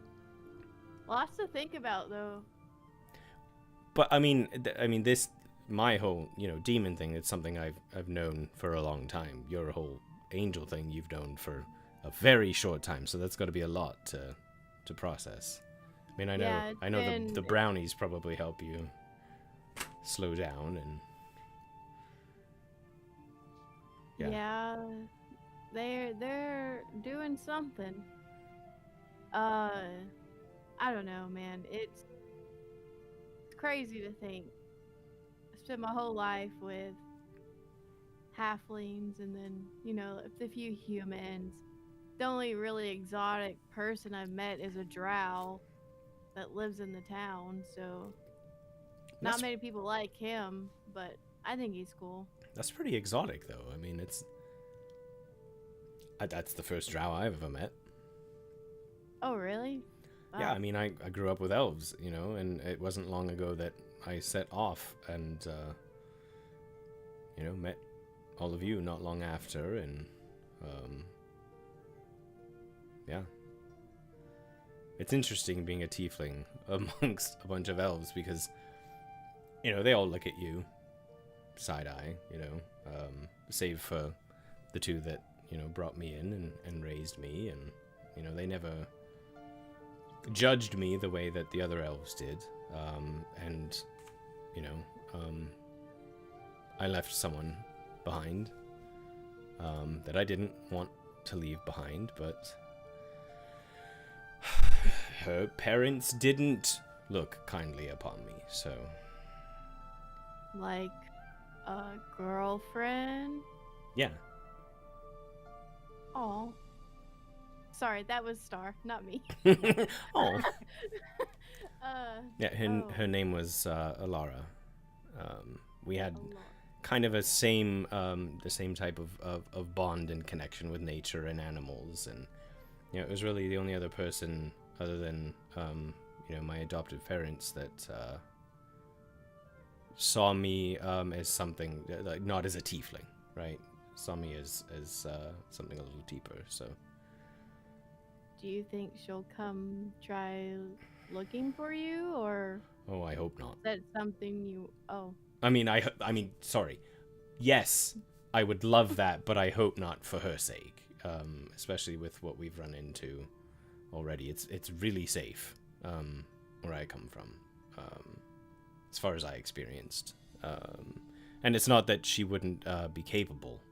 I mean, like I said, she's the same connection as I have, so she's probably just as capable, and hopefully able to grow those capabilities. But the protective side of me, I don't really want to see her have to deal with all this. Well, do you feel like you'll ever get to go see her, or... I mean, I hope so. The whole reason I left was just to figure all this out. Like, I don't know if it's a matter of finding out who my parents were, or even further back, or my lineage, whether or not it's like pure evil or just kind of evil, or maybe not evil at all. But there was definitely something waking up a little bit that concerned the elves, concerned the council. So, yeah, I had to leave. and I had no choice. So Damn. yeah. Well, hopefully we can help you figure all that out. But if anything, we can help you get back to your girl somehow. That's the hope. I appreciate that.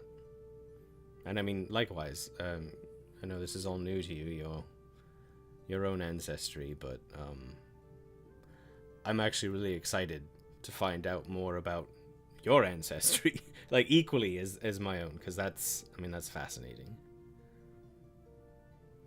Yeah, man. I mean, it'll happen when it happens, just like all things do. So that's kind of where I am, right? I'm not in a particular rush because I don't think it's going to happen very quickly, but you never know.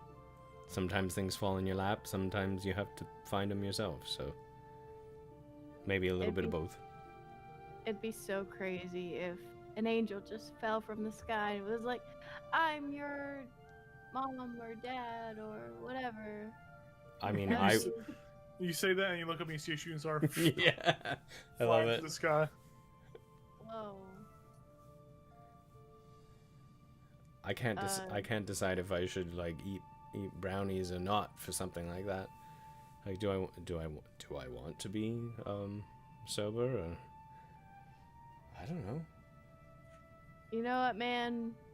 I haven't been sober in a long time, and it has done me very well. Well, I hope it continues to, and if it doesn't, we are here to help you in the event that you feel like you need to step back from the brownies. But I doubt that will happen. Actually, you know what? Give me a brownie. Fuck it, why not? Heck, It's bedtime, hell yeah, right? man. Here you go. And he just snacks on a brownie and pets Maggie a little bit. Mm-hmm.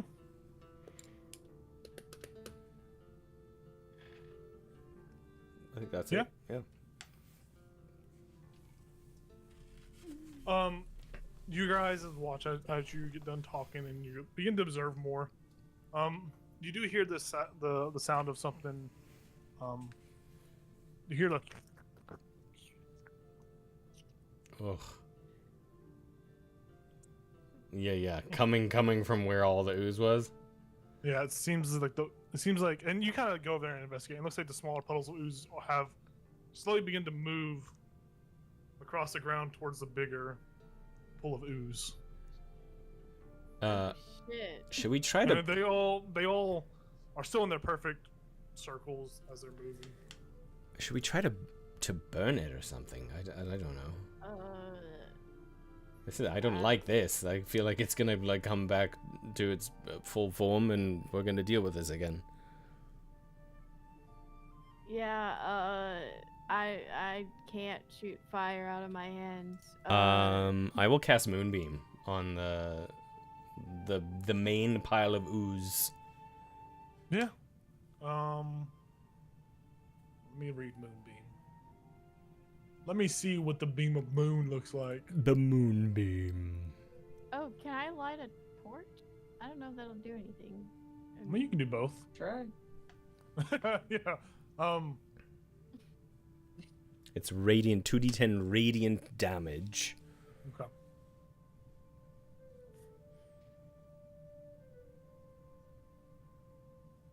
Okay. So you're gonna cast? Are you gonna focus the whole minute when you're casting it, or are you gonna just 5 seconds, 6 seconds? Are you like ooh, for a minute? Well, how close are the other piles to the main pile? The smaller piles are still probably 20-25 feet or so away from the main pile. It looks like they've only moved like potentially 5 feet or so. Yeah, you know what? You originally killed them. I'll focus it on the main one. If they're all moving towards that one, I would focus the whole minute on the main one, yeah. Okay. And then Vara, you are doing what with the torch? I was just gonna light it and throw it at one of the circle things. Yeah. Or at least hold it over it and see if it'll catch. I don't know. On the small ones? Yeah, I don't know. Okay, on the small ones, you go and put the fire to it, and they just, it seems to evaporate or soak into the ground. You can't really tell. The fumes that come off of it are this disgusting purple fumes. You kind of cover your mouth away from it. It does burn, but you can't tell if it's evaporating or if it's receding into the ground. It's hard to really tell. With the moonbeam, as the moon kind of focuses and just a pillar of light just lights up the pool. You see the pool begins to bubble a little bit. The surface of it begins to bubble. You see the bubble grow as it just it pops and disappears. And yours, Craig, with the moonbeam, you saw it like as it popped, it evaporated. And Vara, you would notice as the main source popped, the other puddles kind of all do that same thing, except they don't burn. They don't make a smell. They just kind of like disappear. Cool. That was pretty fucking cool. I like that. Yeah. They're kind of gross though. Yeah. I didn't like it. I mean, it was gross to begin with, so Yeah. I feel pretty confident I got rid of it, right? I mean, I watched it go pop, so I think so. All right. I'm gonna go wake up. Who was it? Barnabas. Yep, Barnabas. I'm gonna go wake up Barnabas. All right, I'll get Keltris. Yep. You guys go and spur Barnabas and Keltris awake. And Vara and you guys can interact before Vara and Baz set to rest, but Barnabas and Keltris, you both are now awake with Vara and Baz over you. Do a big yawn and start finding my best napkin circle. Nice. Just a heads up, those oozy things were starting to move again, so just keep an eye out if they try to come back. Baz made them go pop, but I don't know much about ooze, goops, or whatever. So wake Baz if we see them again. Got it. Yeah, I mean, Vara tried to use a torch, and it seemed to retreat, like one of the smaller, the extraneous wolves. But I focused on the big one, and I used a moonbeam. It's actually the first time I've used it. Did I use it before? I was going to, but I can't remember if I actually did. Yeah, I don't think you've used it yet. I think this is your first time casting it. And it just went pop, and all the rest of them did the same thing, like little pops. So I'm fairly confident they're gone, but yeah, keep an eye out, just like Vara said. Great. Cool. Yeah. Work on your push-ups. Yeah. Will do. I'll look over to Keltris and like, give me a few minutes and I'll get the disc in place.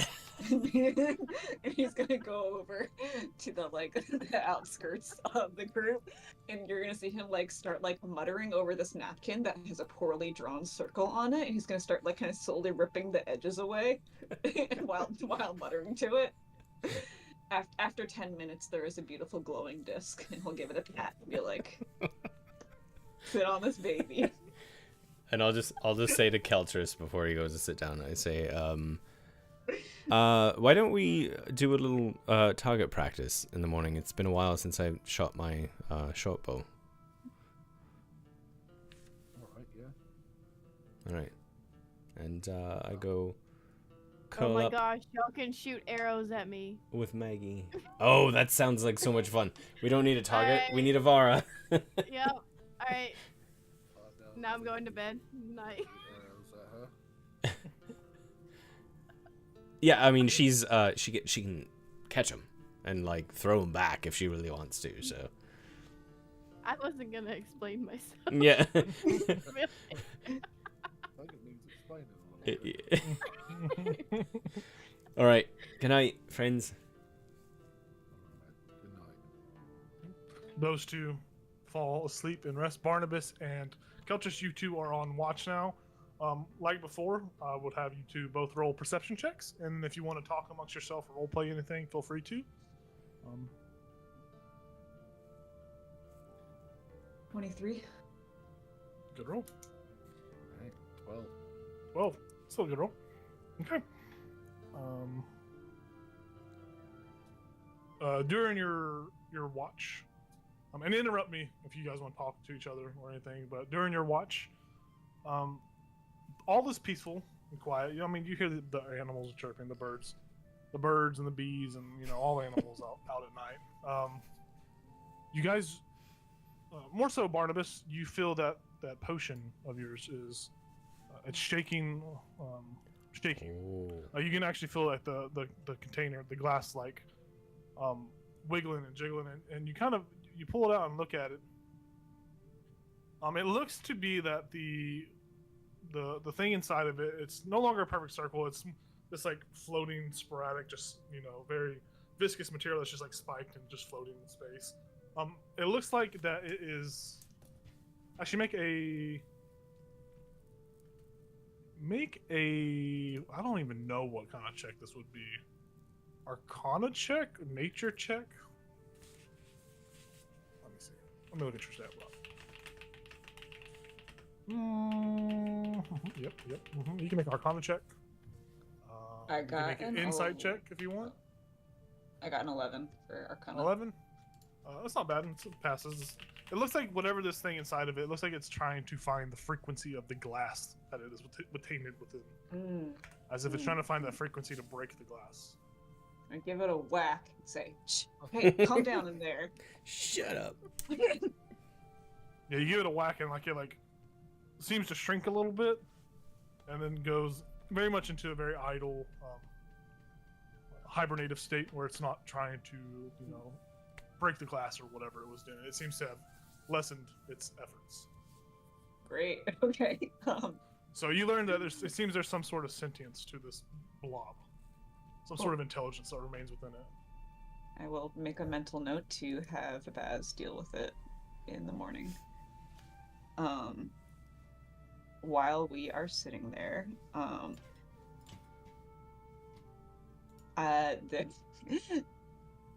you want some tea? You like tea?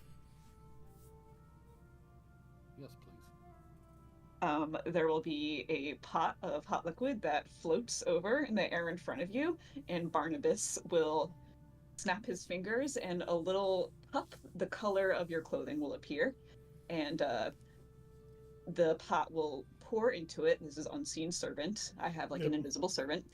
It'll pour the hot liquid into the cup, and he'll hand it to you and say, "Drink it quick. It'll disappear in 6 seconds." He shuts it at you. I love that. Sorry, I couldn't hear you. Does it have that plant in it that the brownie has? No, it's just tea. It's just tea. Hurry up, man. Make a Constitution save for me. Yeah. No. Yeah. All right. That's it. Let's see, where is it?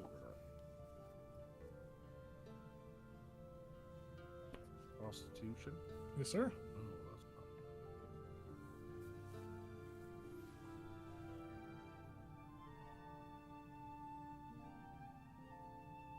What'd you get? An 11. 11? Yeah, you don't burn your lips or tongue, but it is hot as you drink this tea as fast as you can. Yeah, it doesn't burn. But as you finish to gulp, the cup just poofs out of existence. Yeah. I'm gonna do the same thing too. Yeah, the pot is still holding it, floats over to Barnabas and pours a cup. How good was it? It was pretty good tea. It was, Emily, if you would like to describe what kind of tea it was, what does Barnabas drink? What is he, a tea? What kind of tea it is black tea. It is, sorry. I'm trying to describe it. It's like a black smoky tea. I'll say that. Yeah. Pretty good. Mm-hmm. Yeah, a little bitter. And then I shotgun it myself. And that'll wake you up. Thank you. Yeah, sure. And What'd you make the disc for? We've all been asking the same question. This whole campaign. Shit, I don't have an answer prepared. You know, I just I like it. Creature comforts. What do you not? It's flat. It's shiny. It's magic. Hold up to 500 pounds, you know. It's not a circle. It's like a little. It's not a perfect circle. It's a little lumpy. I haven't quite figured out how to draw a good circle yet. You know, if I walk away, it'll follow me. Do you want? Let's do a walk around the perimeter. Let me show you. Like I love this spell. This is my favorite spell. And he will like open up his spell book to the page for it, and he'll be like, "Look at this for reference," you know. And then he'll like walk slowly around the perimeter, and you'll just follow 20 feet behind. Yeah, this disc is just floating. I mean, I'll walk with it. You know, keeping an eye out. Yeah, there's a couple times where it looks like it's gonna hit a rock, and then it like slowly hovers over it and lowers back over it. Definitely a moment where it like gets stuck on a very large rock, and I have to like backtrack to get it to come around. Yeah. You quickly learn there is a bit of a height limitation on this disc. It can't float as high as what someone hoped, but it's floating. Mhm. Okay. Well, it's an inch. That is probably, I think, primarily what the most of y'all's watches is walking around the camp with a floating disc and having to correct it like a little Roomba that's fallen off a cliff. You got to go fix the Roomba.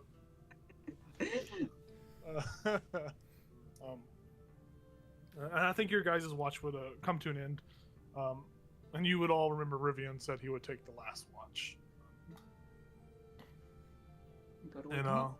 yep, go wake him up. Riven, you're awoken to Barnabas and Kitris. I almost said Kitris, dear Lord.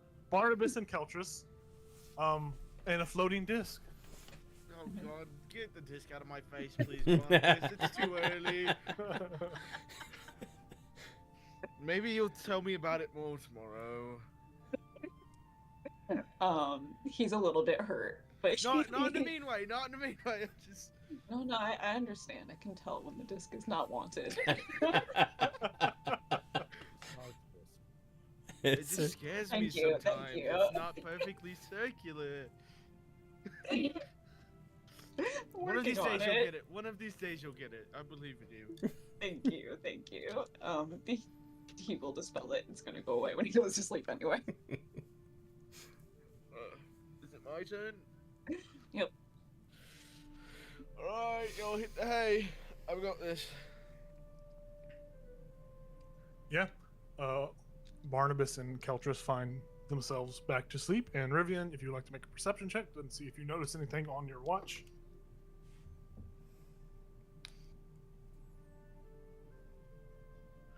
12. Well, yeah, for the most part, as the sun is starting to rise above the horizon, throwing light across the landscape, there isn't anything that really sticks out to you. There's something that sets you on edge. You do notice that the puddles of where the puddles of goo were, there appears to be scorch marks and like a large moonbeam-sized crater. It looks like maybe during the previous watches that something had happened to these pools of ooze. They find it without telling me? What the fuck? But other than that, that's all you really notice through the majority of your watch. Now, if you want to do anything roleplay-wise, feel free to speak up now and do it, or...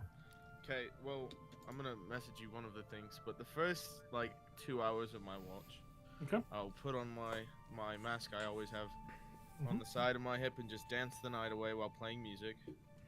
Okay, I love it. Have a blissful time. Is it music we can't hear, or could potentially wake us up? No, it'd be soft enough you couldn't. Okay. I love that. He's a master Did of you his say? craft. Have you said this before? I don't think we've been alone before. Mm-mm. Okay. No, this has not been said before. I but love it. I've had it this whole time. Oh, we lost a Josh. Oh, This is his camera went out. Oh, He's okay. back. There he is.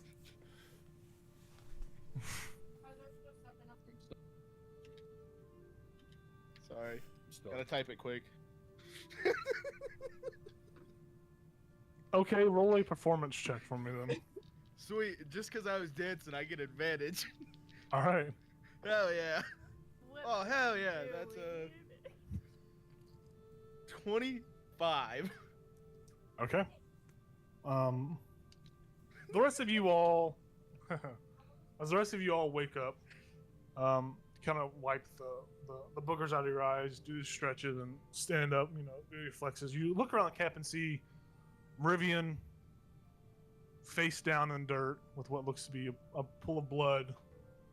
It looks like Rivian is dead, been murdered. There's a knife sticking between his armpit, like right here, crevice of his shoulder blade, his armpit. Oh man, what the Shit. fuck?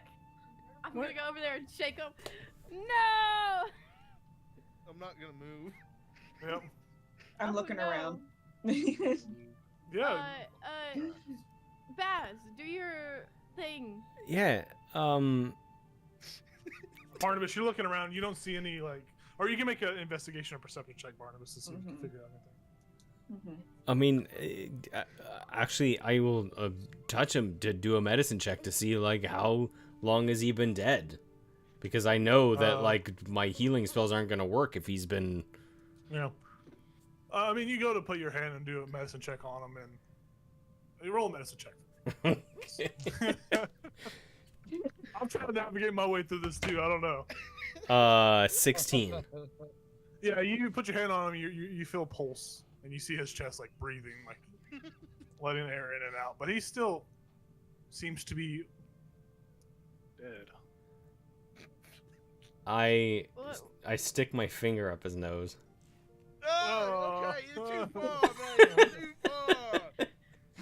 What the fuck? What? Is it not funny? No, it's not funny. I thought you were dead, man.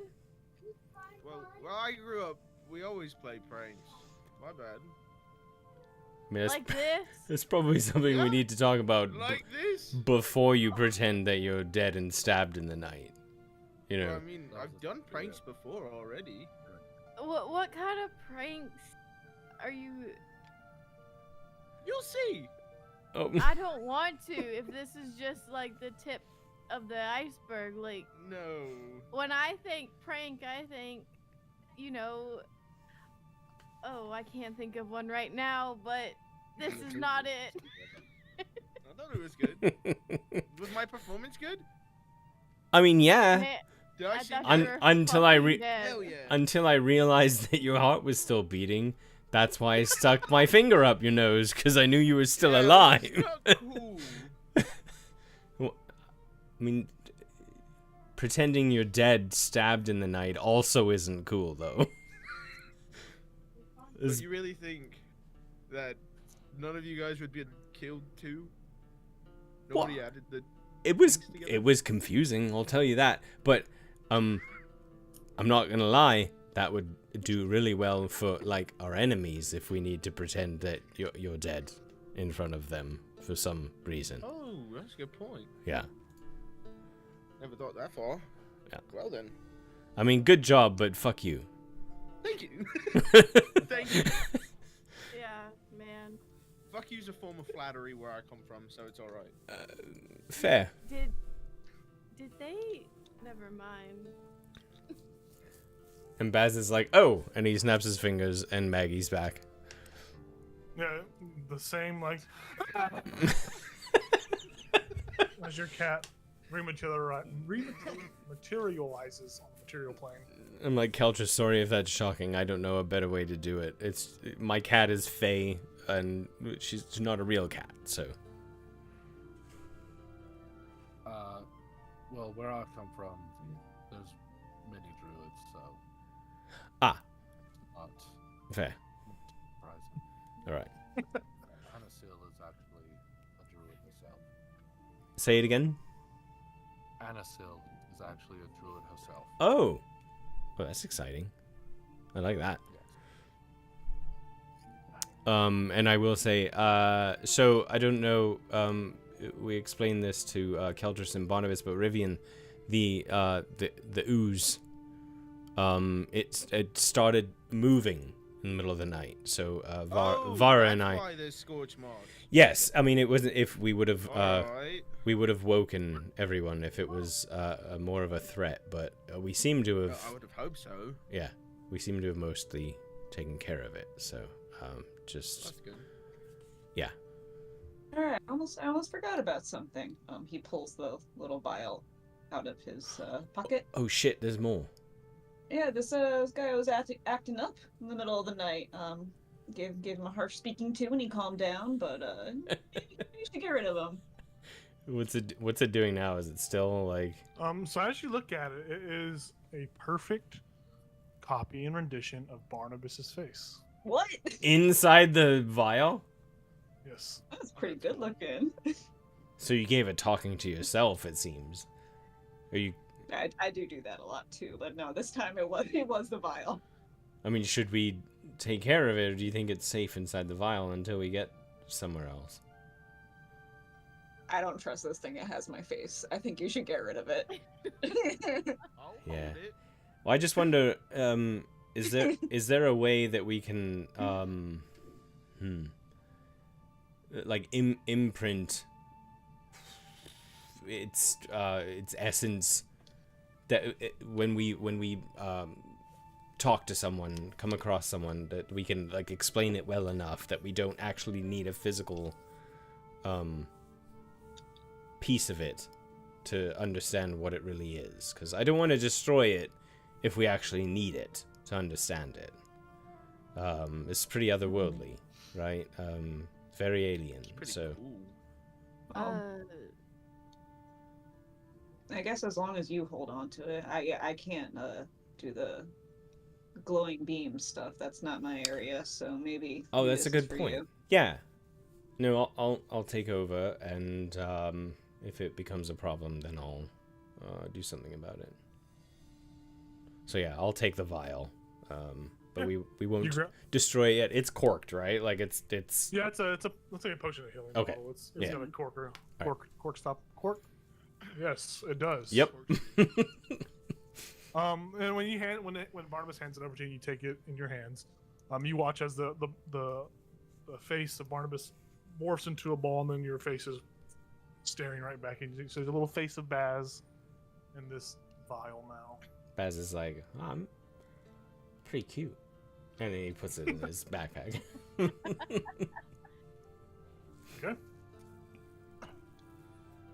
Actually, not his backpack. He probably put it in his pocket just so he can like feel if anything's going on much better. Yeah.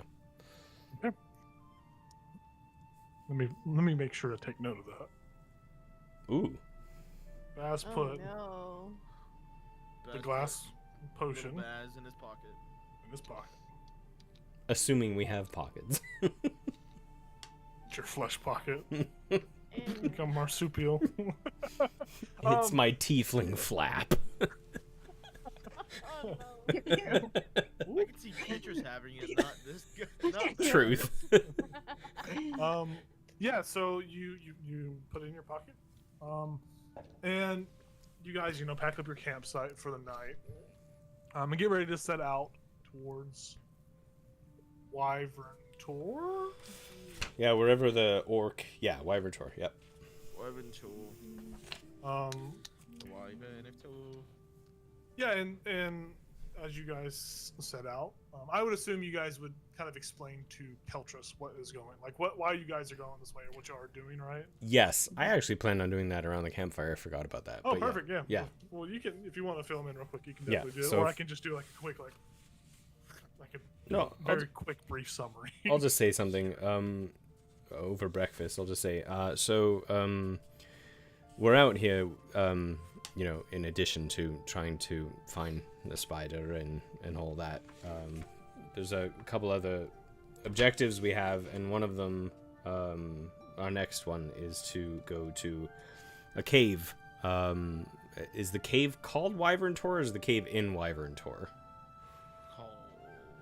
So the actual Wyvern Tor is it's a crag. Crag. It's basically a prominent landmark in the rugged hills. Okay. So it's very much a distinct location. Okay, It's so not it would be there's a cave at Wyvern Tor, that there's a few individuals we have to deal with, but causing issues, and we actually have a pretty big purse, if you will, waiting for us if we complete this task. But there's another after that, something similar, but we feel like they actually know we're coming, so we figured we deal with the other one first, and then we'll fill you in, once we're victorious in this first quest. But that's where we're headed. A cave, there's a bugbear, a few bugbears, an orc, and an ogre, so... 5 bugbears. Yeah. Can I try calling Ollie? Yeah, go ahead. You got a 50-50 chance. Ooh. So 0 through 50. Calling Ollie. Big money. Call Ali. 38. Okay. So yeah. Ollie! You call out Ollie and it echoes all around, and about half an hour passes once again. As you see, clambering out of the forest to your northwest is this very large, almost a bugbear, very large owlbear, and he's. You see him trip a little bit, tumble, and he stands back up, looks around, and then he continues up and he gets to the camp and just puts a hand up. Hi! Welcome back. You're still animal speaking, right? Yeah, I cast Speak with Animals, yeah. All right. Ollie says, "Oh shit, man! How have you been? I haven't seen you in a minute. It's been like a day." Yeah, a couple days. It's all right, but we actually have something coming up, and we were really hoping you would help us with it. And you know what? The beautiful thing about a quest like this is, in your search for a female mate, is you'll have a story to tell, right? And so we know what we're up against. There's a few bugbears, there's an orc, and there's an ogre. I don't know how much you are for fighting and stuff like that, but if you don't particularly want to fight, you'll be at least an imposing presence, right? So we're just hoping, this back and forth friendship, and we would like to help you as much as we can on your own quest, on your own journey, that you would come with us. You know what? That would make a pretty freaking cool story. Right. I think the chicks would dig it. The chick, believe in monogamy. I am a one owlbear kind of man, but you know what? I think I could do something. You see his claws pop out, and you see they're all blunted. It looks like they haven't been sharpened. They're all blunted. I haven't used these puppies in a minute, but I mean, is there something we can do to help you with that? Do you need them sharpened? No, I mean I bite my talons. I get nervous. I start biting my thing. Yeah. You're an anxious owlbear. I get it. Yes. I understand. Yes. Well, I mean, now's the time to put them to use, right? Well, if you want, I can. You said there was an ogre. I think those are like the big guys, right? Like those scary big ones. They are fairly large, yes. I could maybe me and him could go mano y mano. We could fight. Yeah, I mean, if it comes down to that, do the other things. If it comes down to that, absolutely. And all you guys are hearing is just grunting and screeching and squawking back and forth. So I'll turn to you and let you know. I mean, he's in. It sounds like he really wants to help us with this. So, I mean, he's actually expressed that he would try to take care of the ogre while we handled the rest. So. Has he ever fighten or like fought anyone before? Well, I mean, hold. And I will say, Ollie, have you ever fought before? No, I'm more of a lover than a fighter, but I mean, Sure, I can do my own thing. I can handle myself probably. I understand that. I mean, you've survived this long, right? I mean, you're a fully grown owl bear, so Yes, I am. they don't know you've never fought before. So I'll You just have- be menacing. Ah. how convincing is that, Rar? Owen was that's just him talking. It wasn't Okay, like a so full I'll like hype him up. I'm like, you got it. We need more than that. A little bit more. What do you got? Okay, that was less. It didn't change. Hold on, Alright. let me. One more time. Let's try it again. How do the rest of them feel about this? That one was a very intimidating. It looks like for a second Ollie flipped a switch as some sort of primal animalistic screech escapes his beak. Yeah. So I'll say to the rest of the group, I think, I mean, yes, he has never fought before. He said he's much more of a lover than a fighter, but obviously he's pretty intimidating. So as long as we have that on our side, you know, that's something. Might give us a couple rounds, and then we'll see what he can do past that. So. Okay. Cool. But I mean, we have an owl bear on our side. That's pretty fucking cool. Yeah. That's pretty fucking cool. And I'll switch back over and I'm like, Ollie, thank you. This is honestly nothing's even happened yet, but we owe you a lot. This is great. So It's all appreciate good, man. I'm gonna lean over to Ribby and be like, I really hope this owlbear doesn't die. it. I'm gonna lean back over to Bart. I'm pretty sure it might. Well, we're heading out now. Yeah, Ollie, do you want breakfast? Have you eaten? No, I've been trying to find some fruit, but all I came across out in the woods were some like really weird looking things, like some weird looking fruit. They're kind of like decaying. They didn't look good, so I didn't really eat them. You don't want that. I'm pretty hungry. We'll give him Sure. a few of our vegetative rations. Yep, he eats them. He eats them and looks happy. Give him some energy. Yeah. All right, well we're off. It's gonna be a little bit before we get there, but Oh, cool. yeah. I'll just follow behind. This may be very presumptive, but can one of us ride you at all? Sure. I mean, I don't mind. How many? How much can you carry? Well, he is a large monstrosity, so Quite a few. he could probably carry one. He probably could carry two of y'all. Yeah. Probably two would fit comfortably on his back, on his big back. I think Baz wouldn't, but he would let the group know. I mean, he's willing to carry a couple of you if you want. Bonnie, you don't have to cast your disc if you want to ride an owl bear. How dare you? Everybody's hating on the disc Rejected. today. No. I don't mean it like that. I'm just saying like you can save a spell, right? I mean, you don't. It's a ritual like that. All right, the owl bear. Oh, I'm sorry. I don't have any of those. I don't understand how that works. Dare throw insult on the great disc? I mean, you could just pretend the owl bear is a disc and not have to do the No, work. it's okay. It's okay, Baz. You know, it's I didn't mean to offend. I'm sorry. I mean, see have what you Tia ever thought. rode an owl bear before? Are we abandoning the cart, or do we still have the?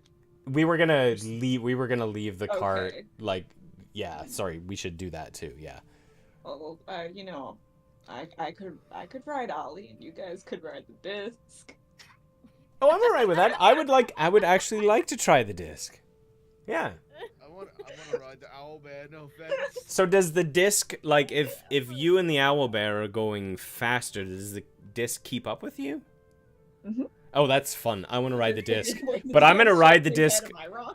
I'm gonna Let me ride look. the disc like on Let me my look at the feet. logistics on Like this disc real quick. I'm gonna surf it. I'm not gonna sit. I'm gonna Speed is like 5,000 miles per hour. yeah, right. I know. I'd like. I'm trying to think of ways you can use this aggressively. Albert's like ka-choo, ka-choo, ka-choo. Theoretically, I could like drop Ollie on an enemy who is less than 3 feet tall. I was playing, y'all find a gnome or something, you reduce them and you Yeah. just drop all on them. Oh, There is no speed on it. I can't imagine it moving faster than walking speed though. Like, Yeah, I mean as fast as an owlbear would move, though, right? you know, for Is the what sake I'm of this, we'll assuming. say, Yeah. For the sake of this, we'll say that it keeps up with the owlbear. Yeah. So it's moving pretty fast. so Cool. I have a quick question. We're just gonna leave the cart by the road. Well, we're gonna disguise it. I assume is what we would Okay. do before we left. Yeah. I was like, because I think this road has gotten lots of trouble. Yeah. Tuck it in somewhere, disguise it. Oh, wow. I'd be like, Bonnie, do you have any way to like hide the cart at all? I mean, we could use trees and stuff, you know, cut them down and everything. But I mean, the disc can carry the cart, and all of you can hold 500 pounds. well, I mean, we. Sorry. I think it really I got depends. nothing to disguise it. Okay, yeah. I think it depends on how rough the terrain is, and we don't really know, right? Because we're off-roading it at this point, so. I mean, what do you We all can think? just- Should we try to bring it with us, and then, if we can't do it, just hide it where we're at? Or I don't think know, we man. Do we need your cart? I mean, It it's just has it's all of our rations on it. right, and we can. I mean, we could each of us. We're pretty strong. For It bringing. also has my oxen. Most importantly, my grandma's oxen on it, or not on it, pulling it. I mean, the oxen can come. We could ride one of us could ride the oxen, right? And we just leave the cart. It's just whether or not we think it's safer for the oxen to stay here or come with us. Probably come with us. Yeah, and we could at least protect it. So we're gonna leave the cart. We don't have to. That's what I'm asking. Like, we could bring it with us, and if it gets too rough to tow it, then hide it somewhere, right? You How know, far is this cave? Do you know? it's what is it, like 30 miles, 35 It's about miles? About a day's About a travel. day. depending Yeah. on how you wanna About a go. day. Let's just take the cart. Yeah, I'm all right with that. And We are going to the mountains, though. Take it as far as we can. Like, yeah, yeah. Bless you. It actually- we would probably be better off taking it further away from the main road, because that's less likely for things, creatures, people to find it, right? Maybe, I don't know. Okay. Well, all right, let's keep on keeping on then. Load up the cart and keep on moving until it gets too rough. Perfect. Alright. Are y'all trying to go like just cut straight through like diagonally, or y'all want to go down a little bit and around? Like, if you look at the map, like, do you want to like go like this, across, No, probably. or do you just want to go down? That's what I'm thinking. Yeah. The Okay. safe route. Yeah. Safe route. Yeah. So go ahead and roll a d20 for me. So this is for a wilderness. Someone, let's say Josh. Josh, roll a d20 for me. This determines whether or not a wilderness encounter will happen. Alright. That's a 3. Okay. As you guys journey along with the cart, you notice nothing abnormal besides maybe that there's a couple of weird shaped clouds in the sky. You know, they are not normal looking clouds. They are just this really weird abstract. Some of them look perfectly symmetrically circle. It's kind of like a weird, like, what the fuck is going on with these circles? But other than that, the weather is fine. The day is clear. There's nothing drastic that happens. The wind is good. You don't run into anything on the way to your location. And as you get to the end of your journey, maybe 5 miles or so, as you look at the map, maybe 5 miles or so away from where you need to be, the sun is beginning to set as you are all at the end of your day's journey. So you've traveled 24 miles. You begin to set up camp again, I would assume. Yeah. You set up camp again. Perfectly fine. I need someone else to roll another d20 to see if a wilderness encounter happens at night. Jacob, question. Answer, yes. Beside the spell where there's a little book that says R, does that mean ritual? Yes. Yes. Does that mean I don't use a spell slot if I cast it? Yeah, if you take 10 minutes out of, or the casting time plus 10 minutes out of your day. So which for your speak with animals? Yeah. You could have definitely done that without using a spell slot. Awesome. Perfect. Anytime you see a little ritual, a book with a little R, that means you can do it as a ritual. It's Okay. your Good to normal know. casting time plus 10 minutes. Okay. Good to know. All right. What did you say to roll a what for what? Just somebody roll another d20 for the nighttime wilderness encounter. Me? Whoever I got wants it. to. I got it. Yeah, you can do it. Craig got it. It's an 8. Okay. Yeah, you guys set up camp. You guys take your watches the same way, I assume. I'm taking third. I'm taking third too because Oh. I didn't like his prank. Okay. Yeah, I like it. I'll stick with first. Okay. What'd you say, Josh? You I said I'll do first too. do Alright. first as well. Okay. And Barney, you doing second At least or? I'm doing second. Okay. Yeah, you guys get the camp set up. You get the oxen tied up as best as you can. You are in the hills, rugged landscape. Not as many trees in these areas. The terrain is starting to get a little rougher. You know that tomorrow's day's travel, you will not be able to travel with the oxen. It's very much uphill hiking through mountainous region. It's going to be very difficult. Yeah, the first watch begins. If you would like to make perception checks for me. Hell yeah. To see if you notice anything in the night. 10. Okay.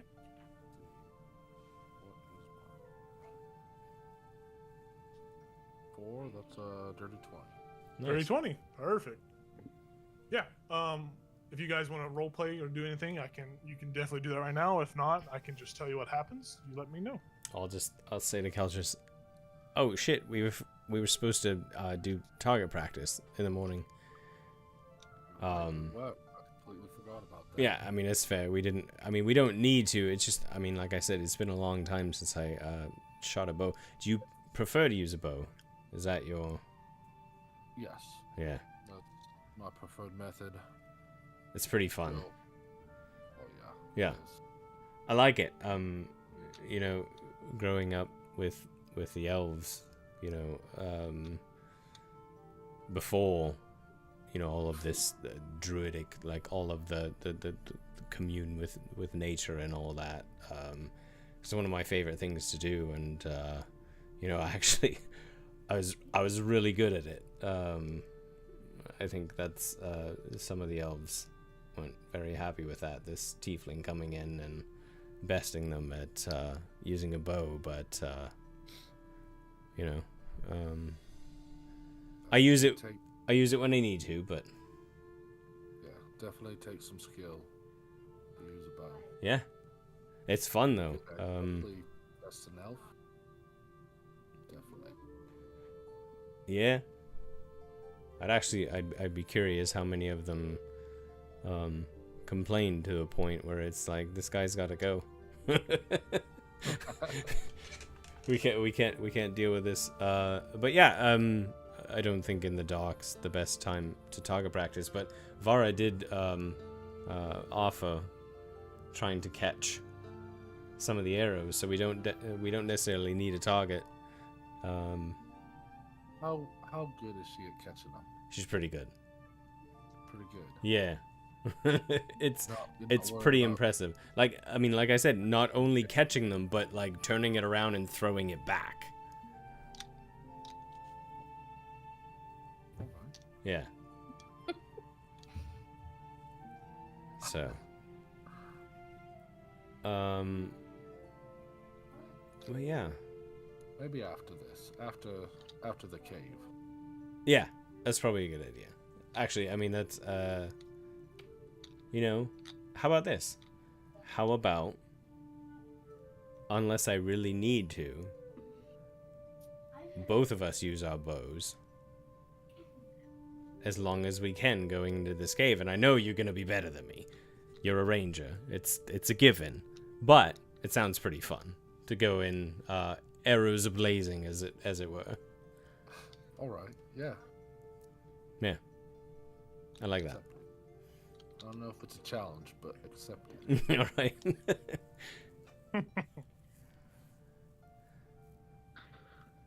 Yeah, your guy. Oh, sorry. Go ahead. So, you said you were raised with the elves? Yeah. I don't really know. I don't know how I ended up there, but that's where I ended up, and two elves were kind enough to bring me in and raise me, and you know, things got a bit too heavy, and you know, I don't think they wanted me to leave, but it wasn't their choice, unfortunately. So yeah. So I'm out here, which is it's where alright. was this home? You know, I don't think I ever named it. Craig says. Did I ever put a name to it? Just an To ancient. your home? Yeah, I said an ancient elven forest. I don't think I ever. Did I put a name to it? I don't think you did. Yeah. You can make one up if you feel free. If you feel so inclined to. You just put ancient elven forest. You didn't put an actual named Yeah. location. So for now, I would just say, I'm not completely comfortable with sharing that, just because it's what they would want, right? It's one of those, you know, ancient locations that it's not shared with everyone. So, Understandable. yeah.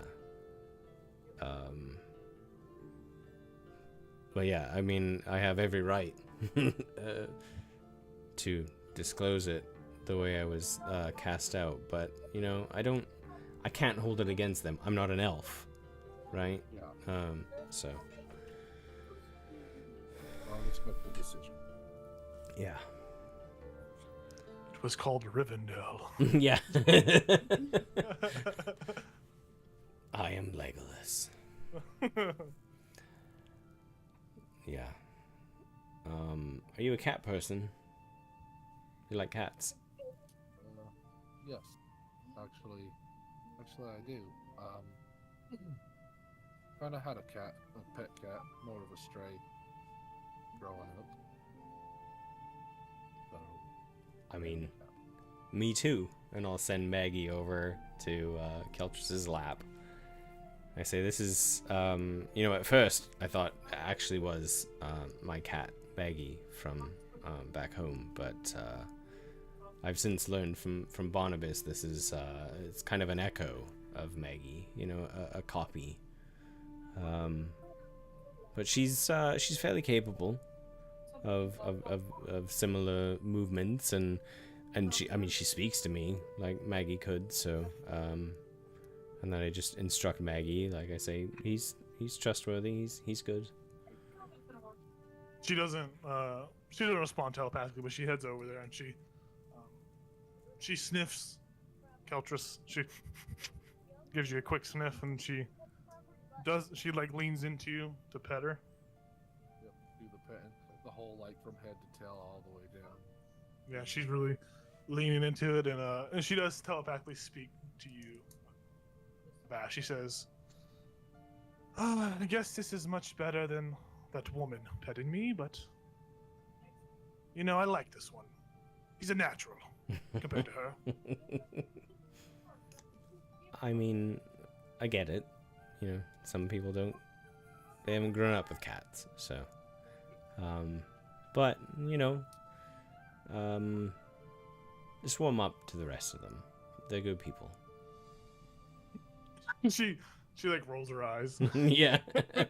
Like a cat would. Yeah, and continues to allow Keltris to pet her. Yeah.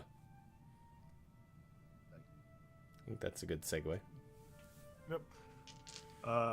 With your dirty 20, you don't really notice anything abnormal. There's a thing that the spikes on your warning meter or anything that makes you kind of look around. It's peaceful.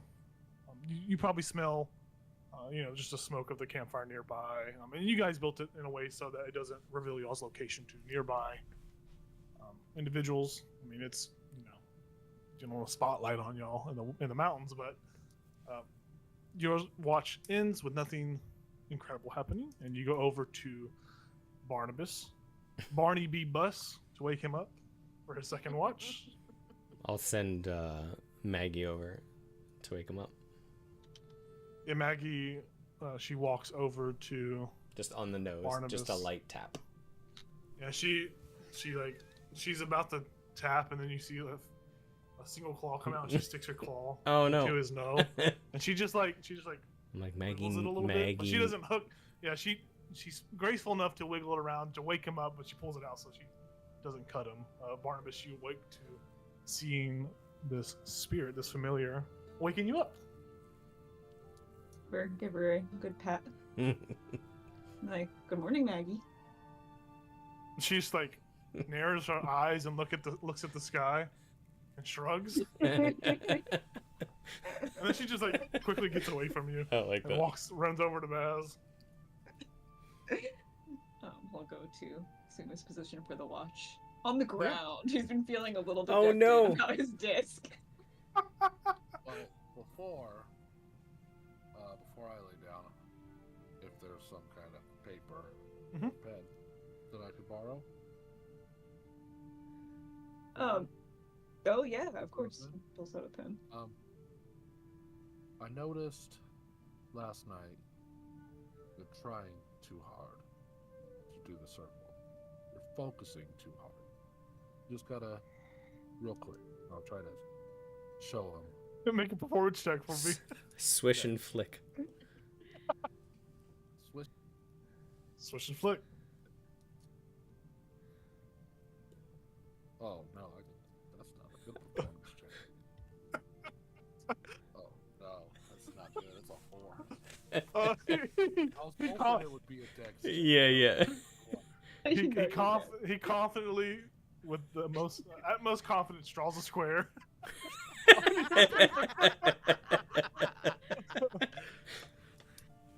Artemis is not sure if you're fucking with him, but he's a nice guy, so he's gonna be like, "Hey, thanks, man. Yeah, this is good. I'm gonna work on this. Thank you." Embarrassed, just go look down. That's so good. Yeah. And Baz, before he falls asleep, he's like, Barney. Yeah. Nothing happened. We're good so far. Sick. All right, Barnabas, as you are the only one awake, go ahead and roll a perception check for me.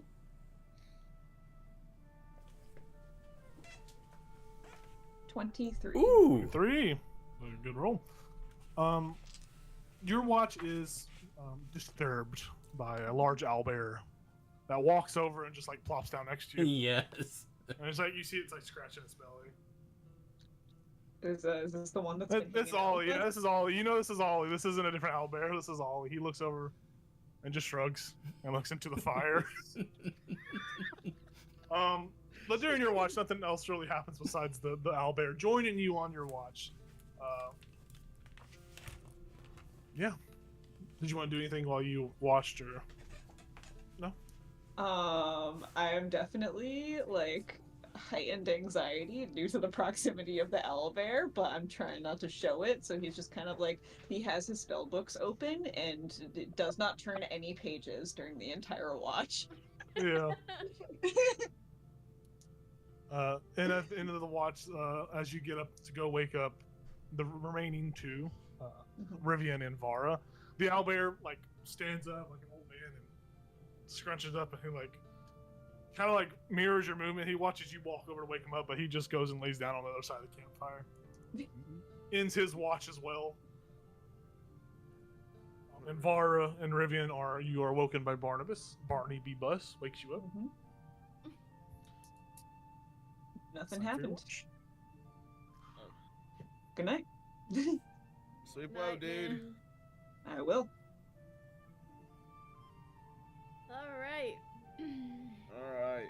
You two can make perception checks for me, and if you want to roleplay, feel free to do so. 14. 14. Mm.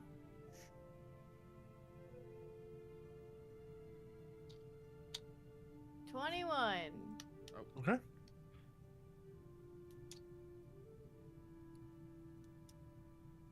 Yeah, during your guy. Oh, Oh, Would you- no. did you want to say something? Yeah, I was gonna. Oh, my talk bad. Go to- ahead. Okay. Go ahead. So, So, you're talking about your. I don't know if you said family or not, but you mean my home? people you grew up with Yeah. did prank Oh, yeah, all the time. It was the two halfling twins. halfling twins. Yeah. What Yeah, they what were- kind of pranks do you think are pranks? Well, the ones that go over the top, obviously. Can you There name was- an example? Well, yeah, there was one time where Cinda, who's the female one, they made it look like the stunt went, or one of the tricks went wrong on the trapeze, and they made it look like she missed. But like, there was like just an invisible like thing to catch her. It was great. Sometimes they would change the wyvern's food. It wasn't that good. Kind of pissed off the wyvern. Not a fun time. Yeah, there's a good amount. Okay, the wyvern food one I get. The other one, What? a little, It little was funny. funny. Yeah. Okay. Cool. So, if you woke up Uh-huh. and saw, let's say, Barnabas Uh-huh. like dead, Uh-huh. how would you react? I'd be kind of shocked, but at the same time, I might think it's a prank, so I'd go check first. Okay. I'd be like, "Everybody Interesting calm prank down." is the first thing Yeah. that comes to your head. Yeah. Okay. Did you have like parents there, like by chance, Well, or like yeah, anyone no- that like watched over you? Like, I did. The guy who raised me was named Matthias. He kind of Matthias? Matthias. Ma. Matthias. Yeah. He was the one who raised me with the wyvern. He was the one who owned him. Yeah. Nice. Yeah, it's pretty cool. Thrill was Yeah, an asshole wyvern's cool. sometimes though. Yeah. How? How is he in that? Well, it's a wyvern. Oh, I thought you were talking about Matthias. No, if I called him that, he'd beat my ass. What the fuck? Oh, so he beat you. Cool. No, not like that. Explains No, a no, lot. Not like that. Okay, listen. Where I grew up, it was always a party, but at the same time, there was always stuff going on the back end. So, I was learned more of just to have a good time and be a kid until a certain age. Then I got shown the shady side. So, it's kind of like, you know, the best of both worlds, as they would say. Oh, cool. So, let me get this straight. All right. You got to be a kid, pranking people. Yeah. No real like people watching you. I'm assuming. Well, I mean, there were people watching, but they thought it would be funny because it was a circus. Okay, cool. Yeah. That adds more to. Yeah. Okay. I've explained I'm from a circus multiple times. I know. I haven't been raised in a circus, so I don't know what it's like. Crazy. Yeah, I bet. Now, what age was where they were like, oh, now you get to see this shady shit? About like 12. Oh. Oh, that star, like, what the hell? Vara's just like, huh, interesting. At 12, my grandma was yelling at me not to climb trees because they're too high up. So, Yeah. not yelling, but trying to yell at me. Yeah, 'cause, I you get, know. I know. One of the halflings, the girl was also, she couldn't talk. So, she Oh, wasn't deaf, but she couldn't talk. I couldn't talk to her. I would always talk to her brother, and he'd communicate for us. But Is that Cinder? Is what you said? Cinder. Cinder's the one who couldn't talk. Yeah.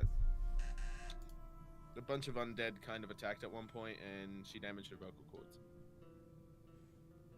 Oh, that's depressing. Yeah, a little bit. Well, cool. Now, back to the shady shit, because I want to know what shady shit y'all are doing. That's something I'm not allowed to talk about. Oh, well, that's lame. Okay. Well, I mean, it's a rule of thumb. okay. I'm not gonna pry. You want to hit? Please and thank you. I don't like talking about my past. It just takes the biggest hit of his life. Cool. Well, I like to know who I'm traveling with. So, I'm not gonna hurt anybody if that makes you feel any better. well, I'm also a little nosy. I couldn't tell. Well, man,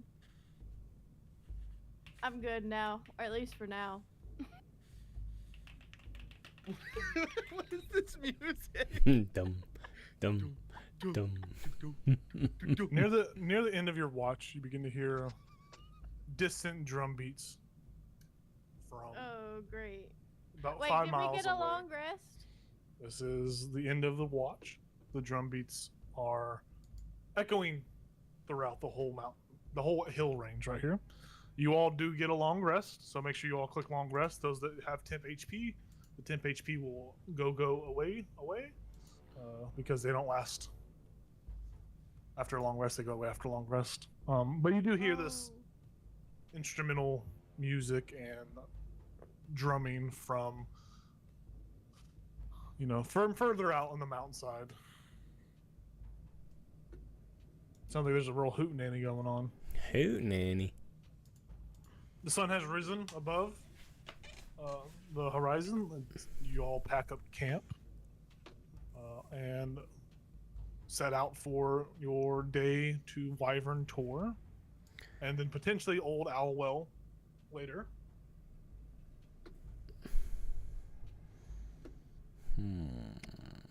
Y'all's breakfasts are well rested, well Dude. fed.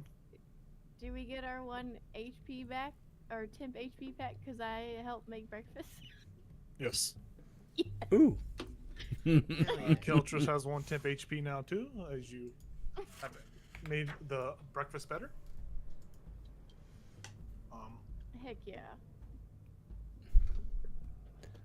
On this day of off-road traveling, you will not be taking your cart with you. The oxens cannot travel. Ollie will be at the back of the pack and following you. He has a big bugbear. He doesn't want to be Owlbear. in the front. Bear. Bugbear, owlbear. Yeah, He's yeah. a bear. Yeah. I got bugbears on my mind. That's for sure about Some the kind of bear. You know what I mean. But before y'all set out on y'all's way, who's going to be leading y'all through this rugged landscape, this rugged mountain terrain for the next 5 miles until you eventually, hopefully, reach Wyvern Tor? Is it wide enough for 2 of us to do it? Because I'm good at perceiving, but I am not good at the armor part. Yeah, there are. There's a path big enough for 2 people to stand shoulder to shoulder. I mean, these are very much like there are different grooves that ascend, descend. This is an amalgamation of just different crags and cracks and all that. But you can definitely have 2 people in the front. Actually, yeah. I was gonna say, actually, you know what?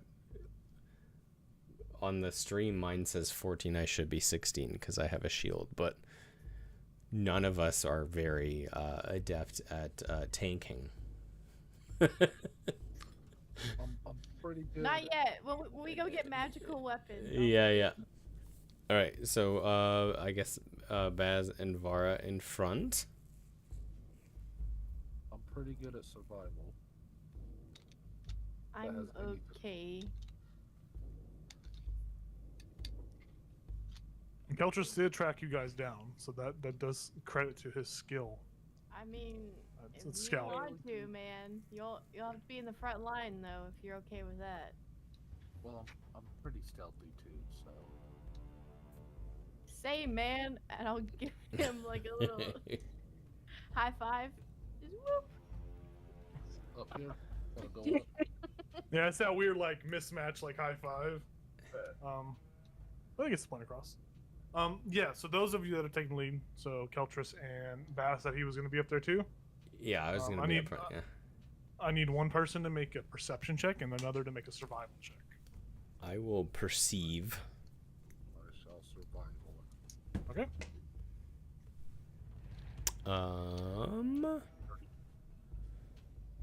You say dirty 20, Josh? Yep. All right, good. Nice. 15 for perception. 15. All right. Now, here is what you guys. It takes you, maybe 4 hours or so to hike the 5 miles through this rugged landscape. You begin to see signs of Keltris. You begin to see signs of tracks. There's like, a couple groove marks here and there, a couple branches that are broken, a couple rocks that have been disturbed. These help guide you towards where you are going. You successfully find, maybe about an hour or so, about around the 5th hour mark, you find, around the 4th hour mark, you guys travel about 3 hours, 4 hours, and you find the camp, or you find something. You all begin to see what looks to be a fire, kind of smoke rising in the sky. Up ahead, maybe about 300 or 400 feet or so. The path you currently walk on is 10 feet wide, so big enough for 2 people to walk. But there is a severe drop down off of this mountainside, off this hillside, well over maybe 80 or 90 feet down. The edge of the path that you walk on isn't durable. You see that every now and again with too much pressure to put, it looks like the rocks just cascade down to the ground below. There are large boulders and smaller boulders mismatched throughout the mountainside here. But yeah, you begin to see smoke rising about 300 or 400 feet up ahead.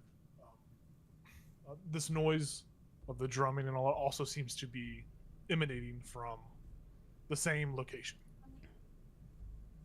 As you guys are approaching on this path, I would like for all of you to make some stealth checks for me, because I assume you guys are being stealthy as you are going, especially now that you see a sign of some sort of source of life up ahead.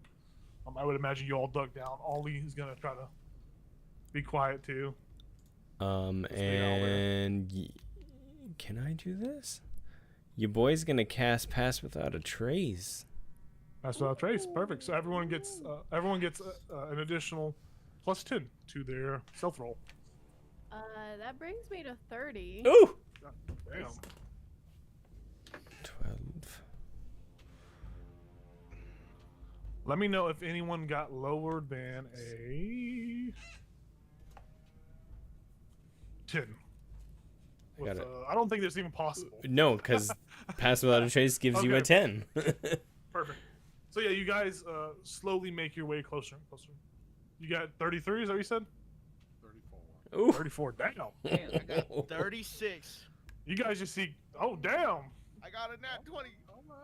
That's crazy. Wow. Keltris and Rivian are like, they have rocks and they're like crawling on the ground, like they're like tiptoeing across the ground. It looks like little rocks just rolling. Very Looney Tunes-esque, like you hear like the little. I love it. You guys get to get closer, and the faint smell of smoke it hangs in the air now as you have ascended a rugged ridge on the lower slope of this hill. About 50 yards away now is what appears to be a cave opening. Which this cave opened in the mouth, it opens up at the bottom of this larger ravine. So it's a little bit of a ascent up into like this cave opening, maybe a 15-foot climb to the actual cave opening. You see a little closer to you all, hunkered down by a boulder, maybe 20 yards or so outside of the cave. Evidently, keeping watch is a single bugbear, this long, lengthy goblinoid, yellow-skinned humanoid, something that you are not unfamiliar with. You saw at the Trezendar Manor.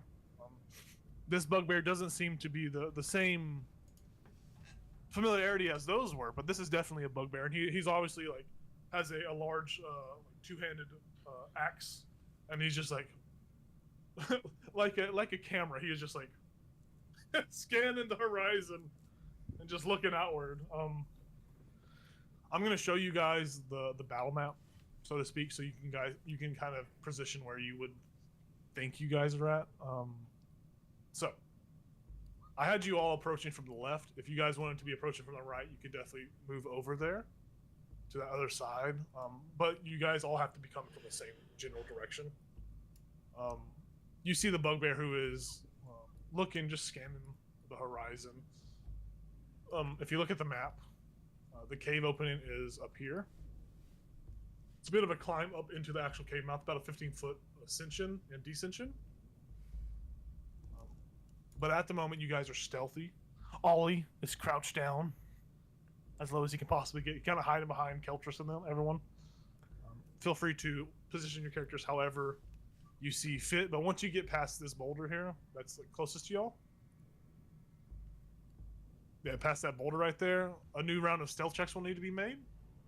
Or you can risk it with the ones that you currently have against an active perception check from this bugbear. Can I? Because he is actively watching. Can I get Keltrus's attention and just point down at my bow and give him a thumbs up? All right. And can we both draw our bows at the same time and shoot an arrow at the same time at this bugbear? Yeah. So these will just be they're just gonna be normal attacks against it. Yeah. The old rules would have given advantage on a surprise round. Sure. Surprise has changed mechanically now, so you guys can all position your tokens a little further up. The rest of you all can position however y'all feel fit to. And you can make an attack against this guy. Can I try to climb up this, like... This ridge right there? Mm-hmm. Yeah, so that ridge right there closest to you is about a 20-foot ascent. Oh. But you could still climb it. If you make an athletics check for me. Okay.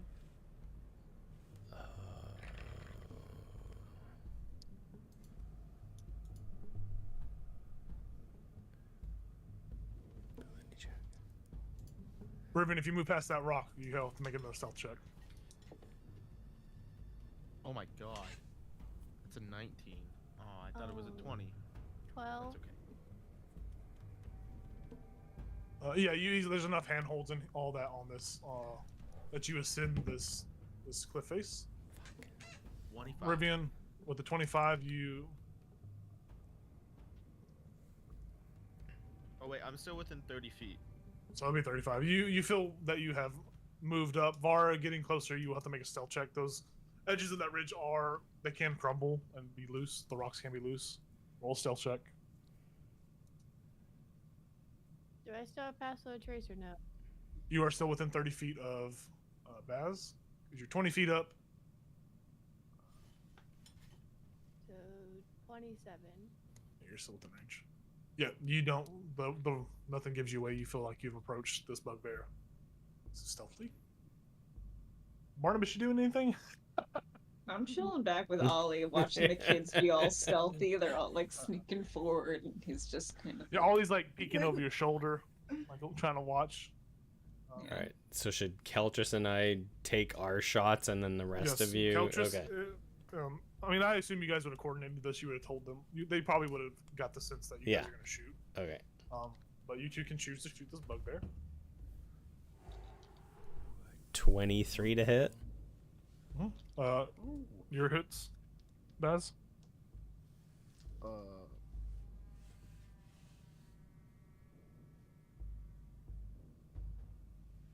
What'd you get? 18. 18 hits. So I just got 5 just for a regular short bow attack. Okay. I have a 9. Okay. So, here's what happens. You two let out your arrows, and they both hit this bugbear right in his, in his sternum. The arrows are sticking out. He looks down, kind of in a state of shock. At that moment, we all roll initiative. He's still standing. He did not go down. He does have disadvantage because he is surprised. Sweet. So, If possible, with this attack, it says you take it right after hitting a creature with a weapon. Cast Ensnaring Strike. Yeah, as part of the attack, or part of that attack hitting, you can definitely do that. Yeah. What does that do? So he needs to make a spell.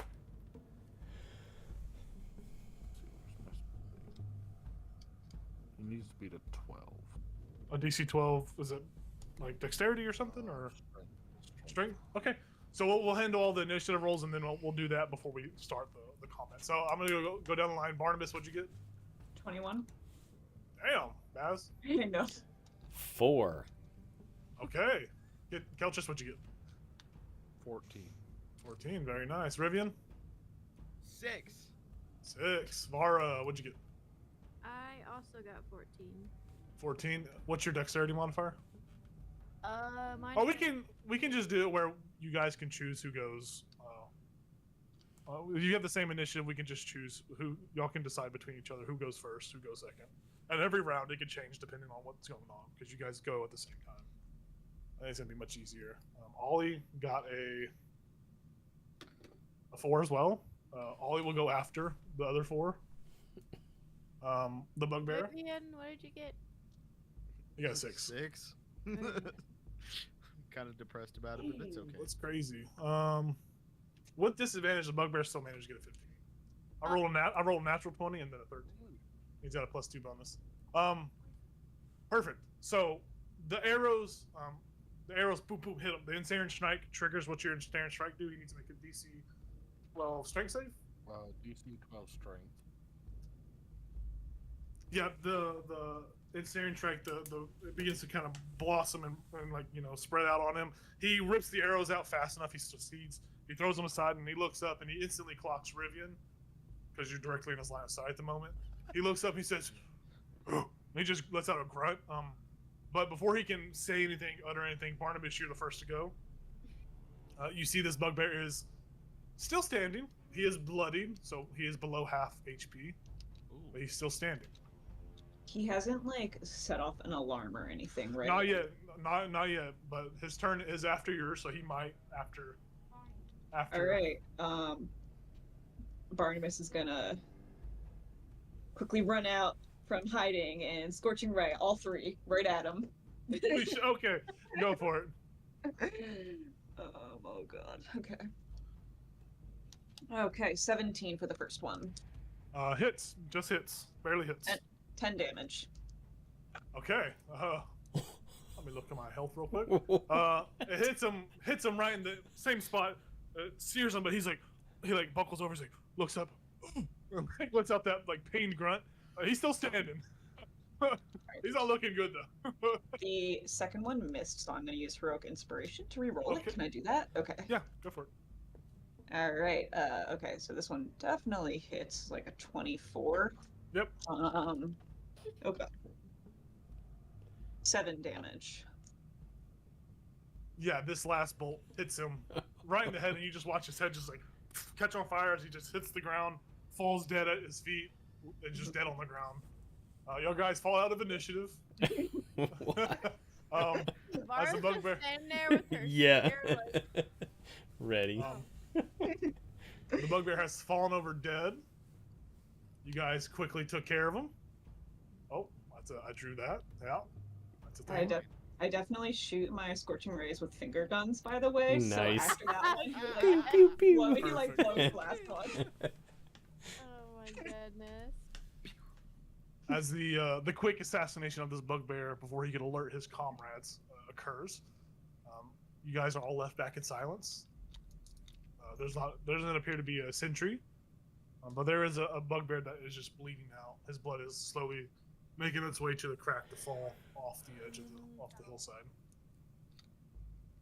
Okay, I'm done. Okay. Should we like hide his body just in case, or? Yeah, we could throw it down in that little crevice. Yeah, how far down does it look? It goes about 80 or 90 feet down. Yeah. Go. The map doesn't show it well, but that's the drop. Okay, I throw him down there. We'll probably search it first, right? Just in case he has Oh, anything yeah. useful. Yeah. Yeah, this character doesn't care about loot. I'll search his body. Okay. Quickly you pat it down, and you find roughly 6 pieces of gold on it, Ooh. tucked away in a small little skin pouch. Cool. I'll chunk it to Baz, like here, and then I will chunk alright. his body. Is there any indication on like would he have used his voice, or is there some type of like instrument he would have used to alert everyone? There doesn't appear to be a horn. It looked like it would have been like a vocal. Okay. You probably assume it's a vocal thing. Okay. But you decide to throw the body down into the crevice, the fall off. Yep. Or make an athletics check for me. See how far you throw it. Take that horn. He doesn't have a horn on him. It's just yeah. Oh, oh. Yeah, he was asking if he had a horn on him. No, he doesn't have a horn. It would have probably been a vocal like, oh shit, kind of thing. All right. Oh, my dice got stuck. Everybody gets 1 gold. Even Ollie. No, I'm taking yeah. 2 Oh, because it was thrown to me. I love 1 gold. 17. okay.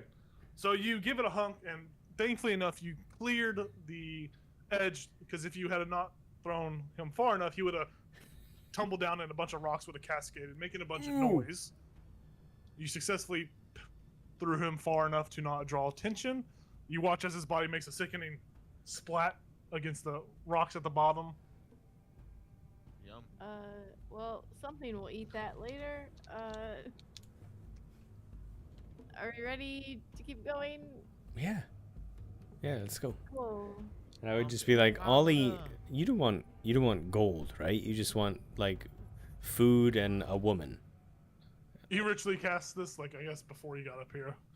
He's like, I mean, I can't really do much with it, but I mean, it might be nice to have. Maybe I could buy a nice like a little necklace or something for my betrothed, or Do you have ring or something. Do you have pockets or like a owl bear backpack you can keep I got it a in? flesh pocket. Do you just tuck it in your feathers, right? He says, "Well, I could I could eat it and I could regurgitate it back up later because I'm like part owl, you know." Do you want to do that? No, not really. That's not No. really pleasant. That's the main reason I'm a vegetarian now, Okay. because that. How about It's not I something I hold was on into. to it, and I will give you a gold if you need a gold. Cool. All You right. buy my betrothed the ring Yes. or something. Sure. Oh my god. All right. He's You gonna guys- die. Just protect him. It's gonna be so sad. You guys are making your way closer and closer to the cave. And as you are about to step closer and closer, we're gonna end the session there because it is almost 10:15. We're gonna have our cutoff time 10:15, because some of us have to work at night. What?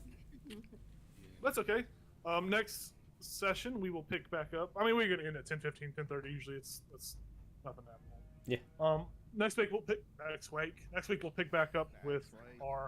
our finishing chapter of Wyvern 4, and then on to Old Owlwell. You guys will probably do both of those next session, depending on how the battles go. more traveling, more wilderness stuff, more do-it-yourself kind of stuff. Louder. Thanks for tuning in, those that stuck around and watched.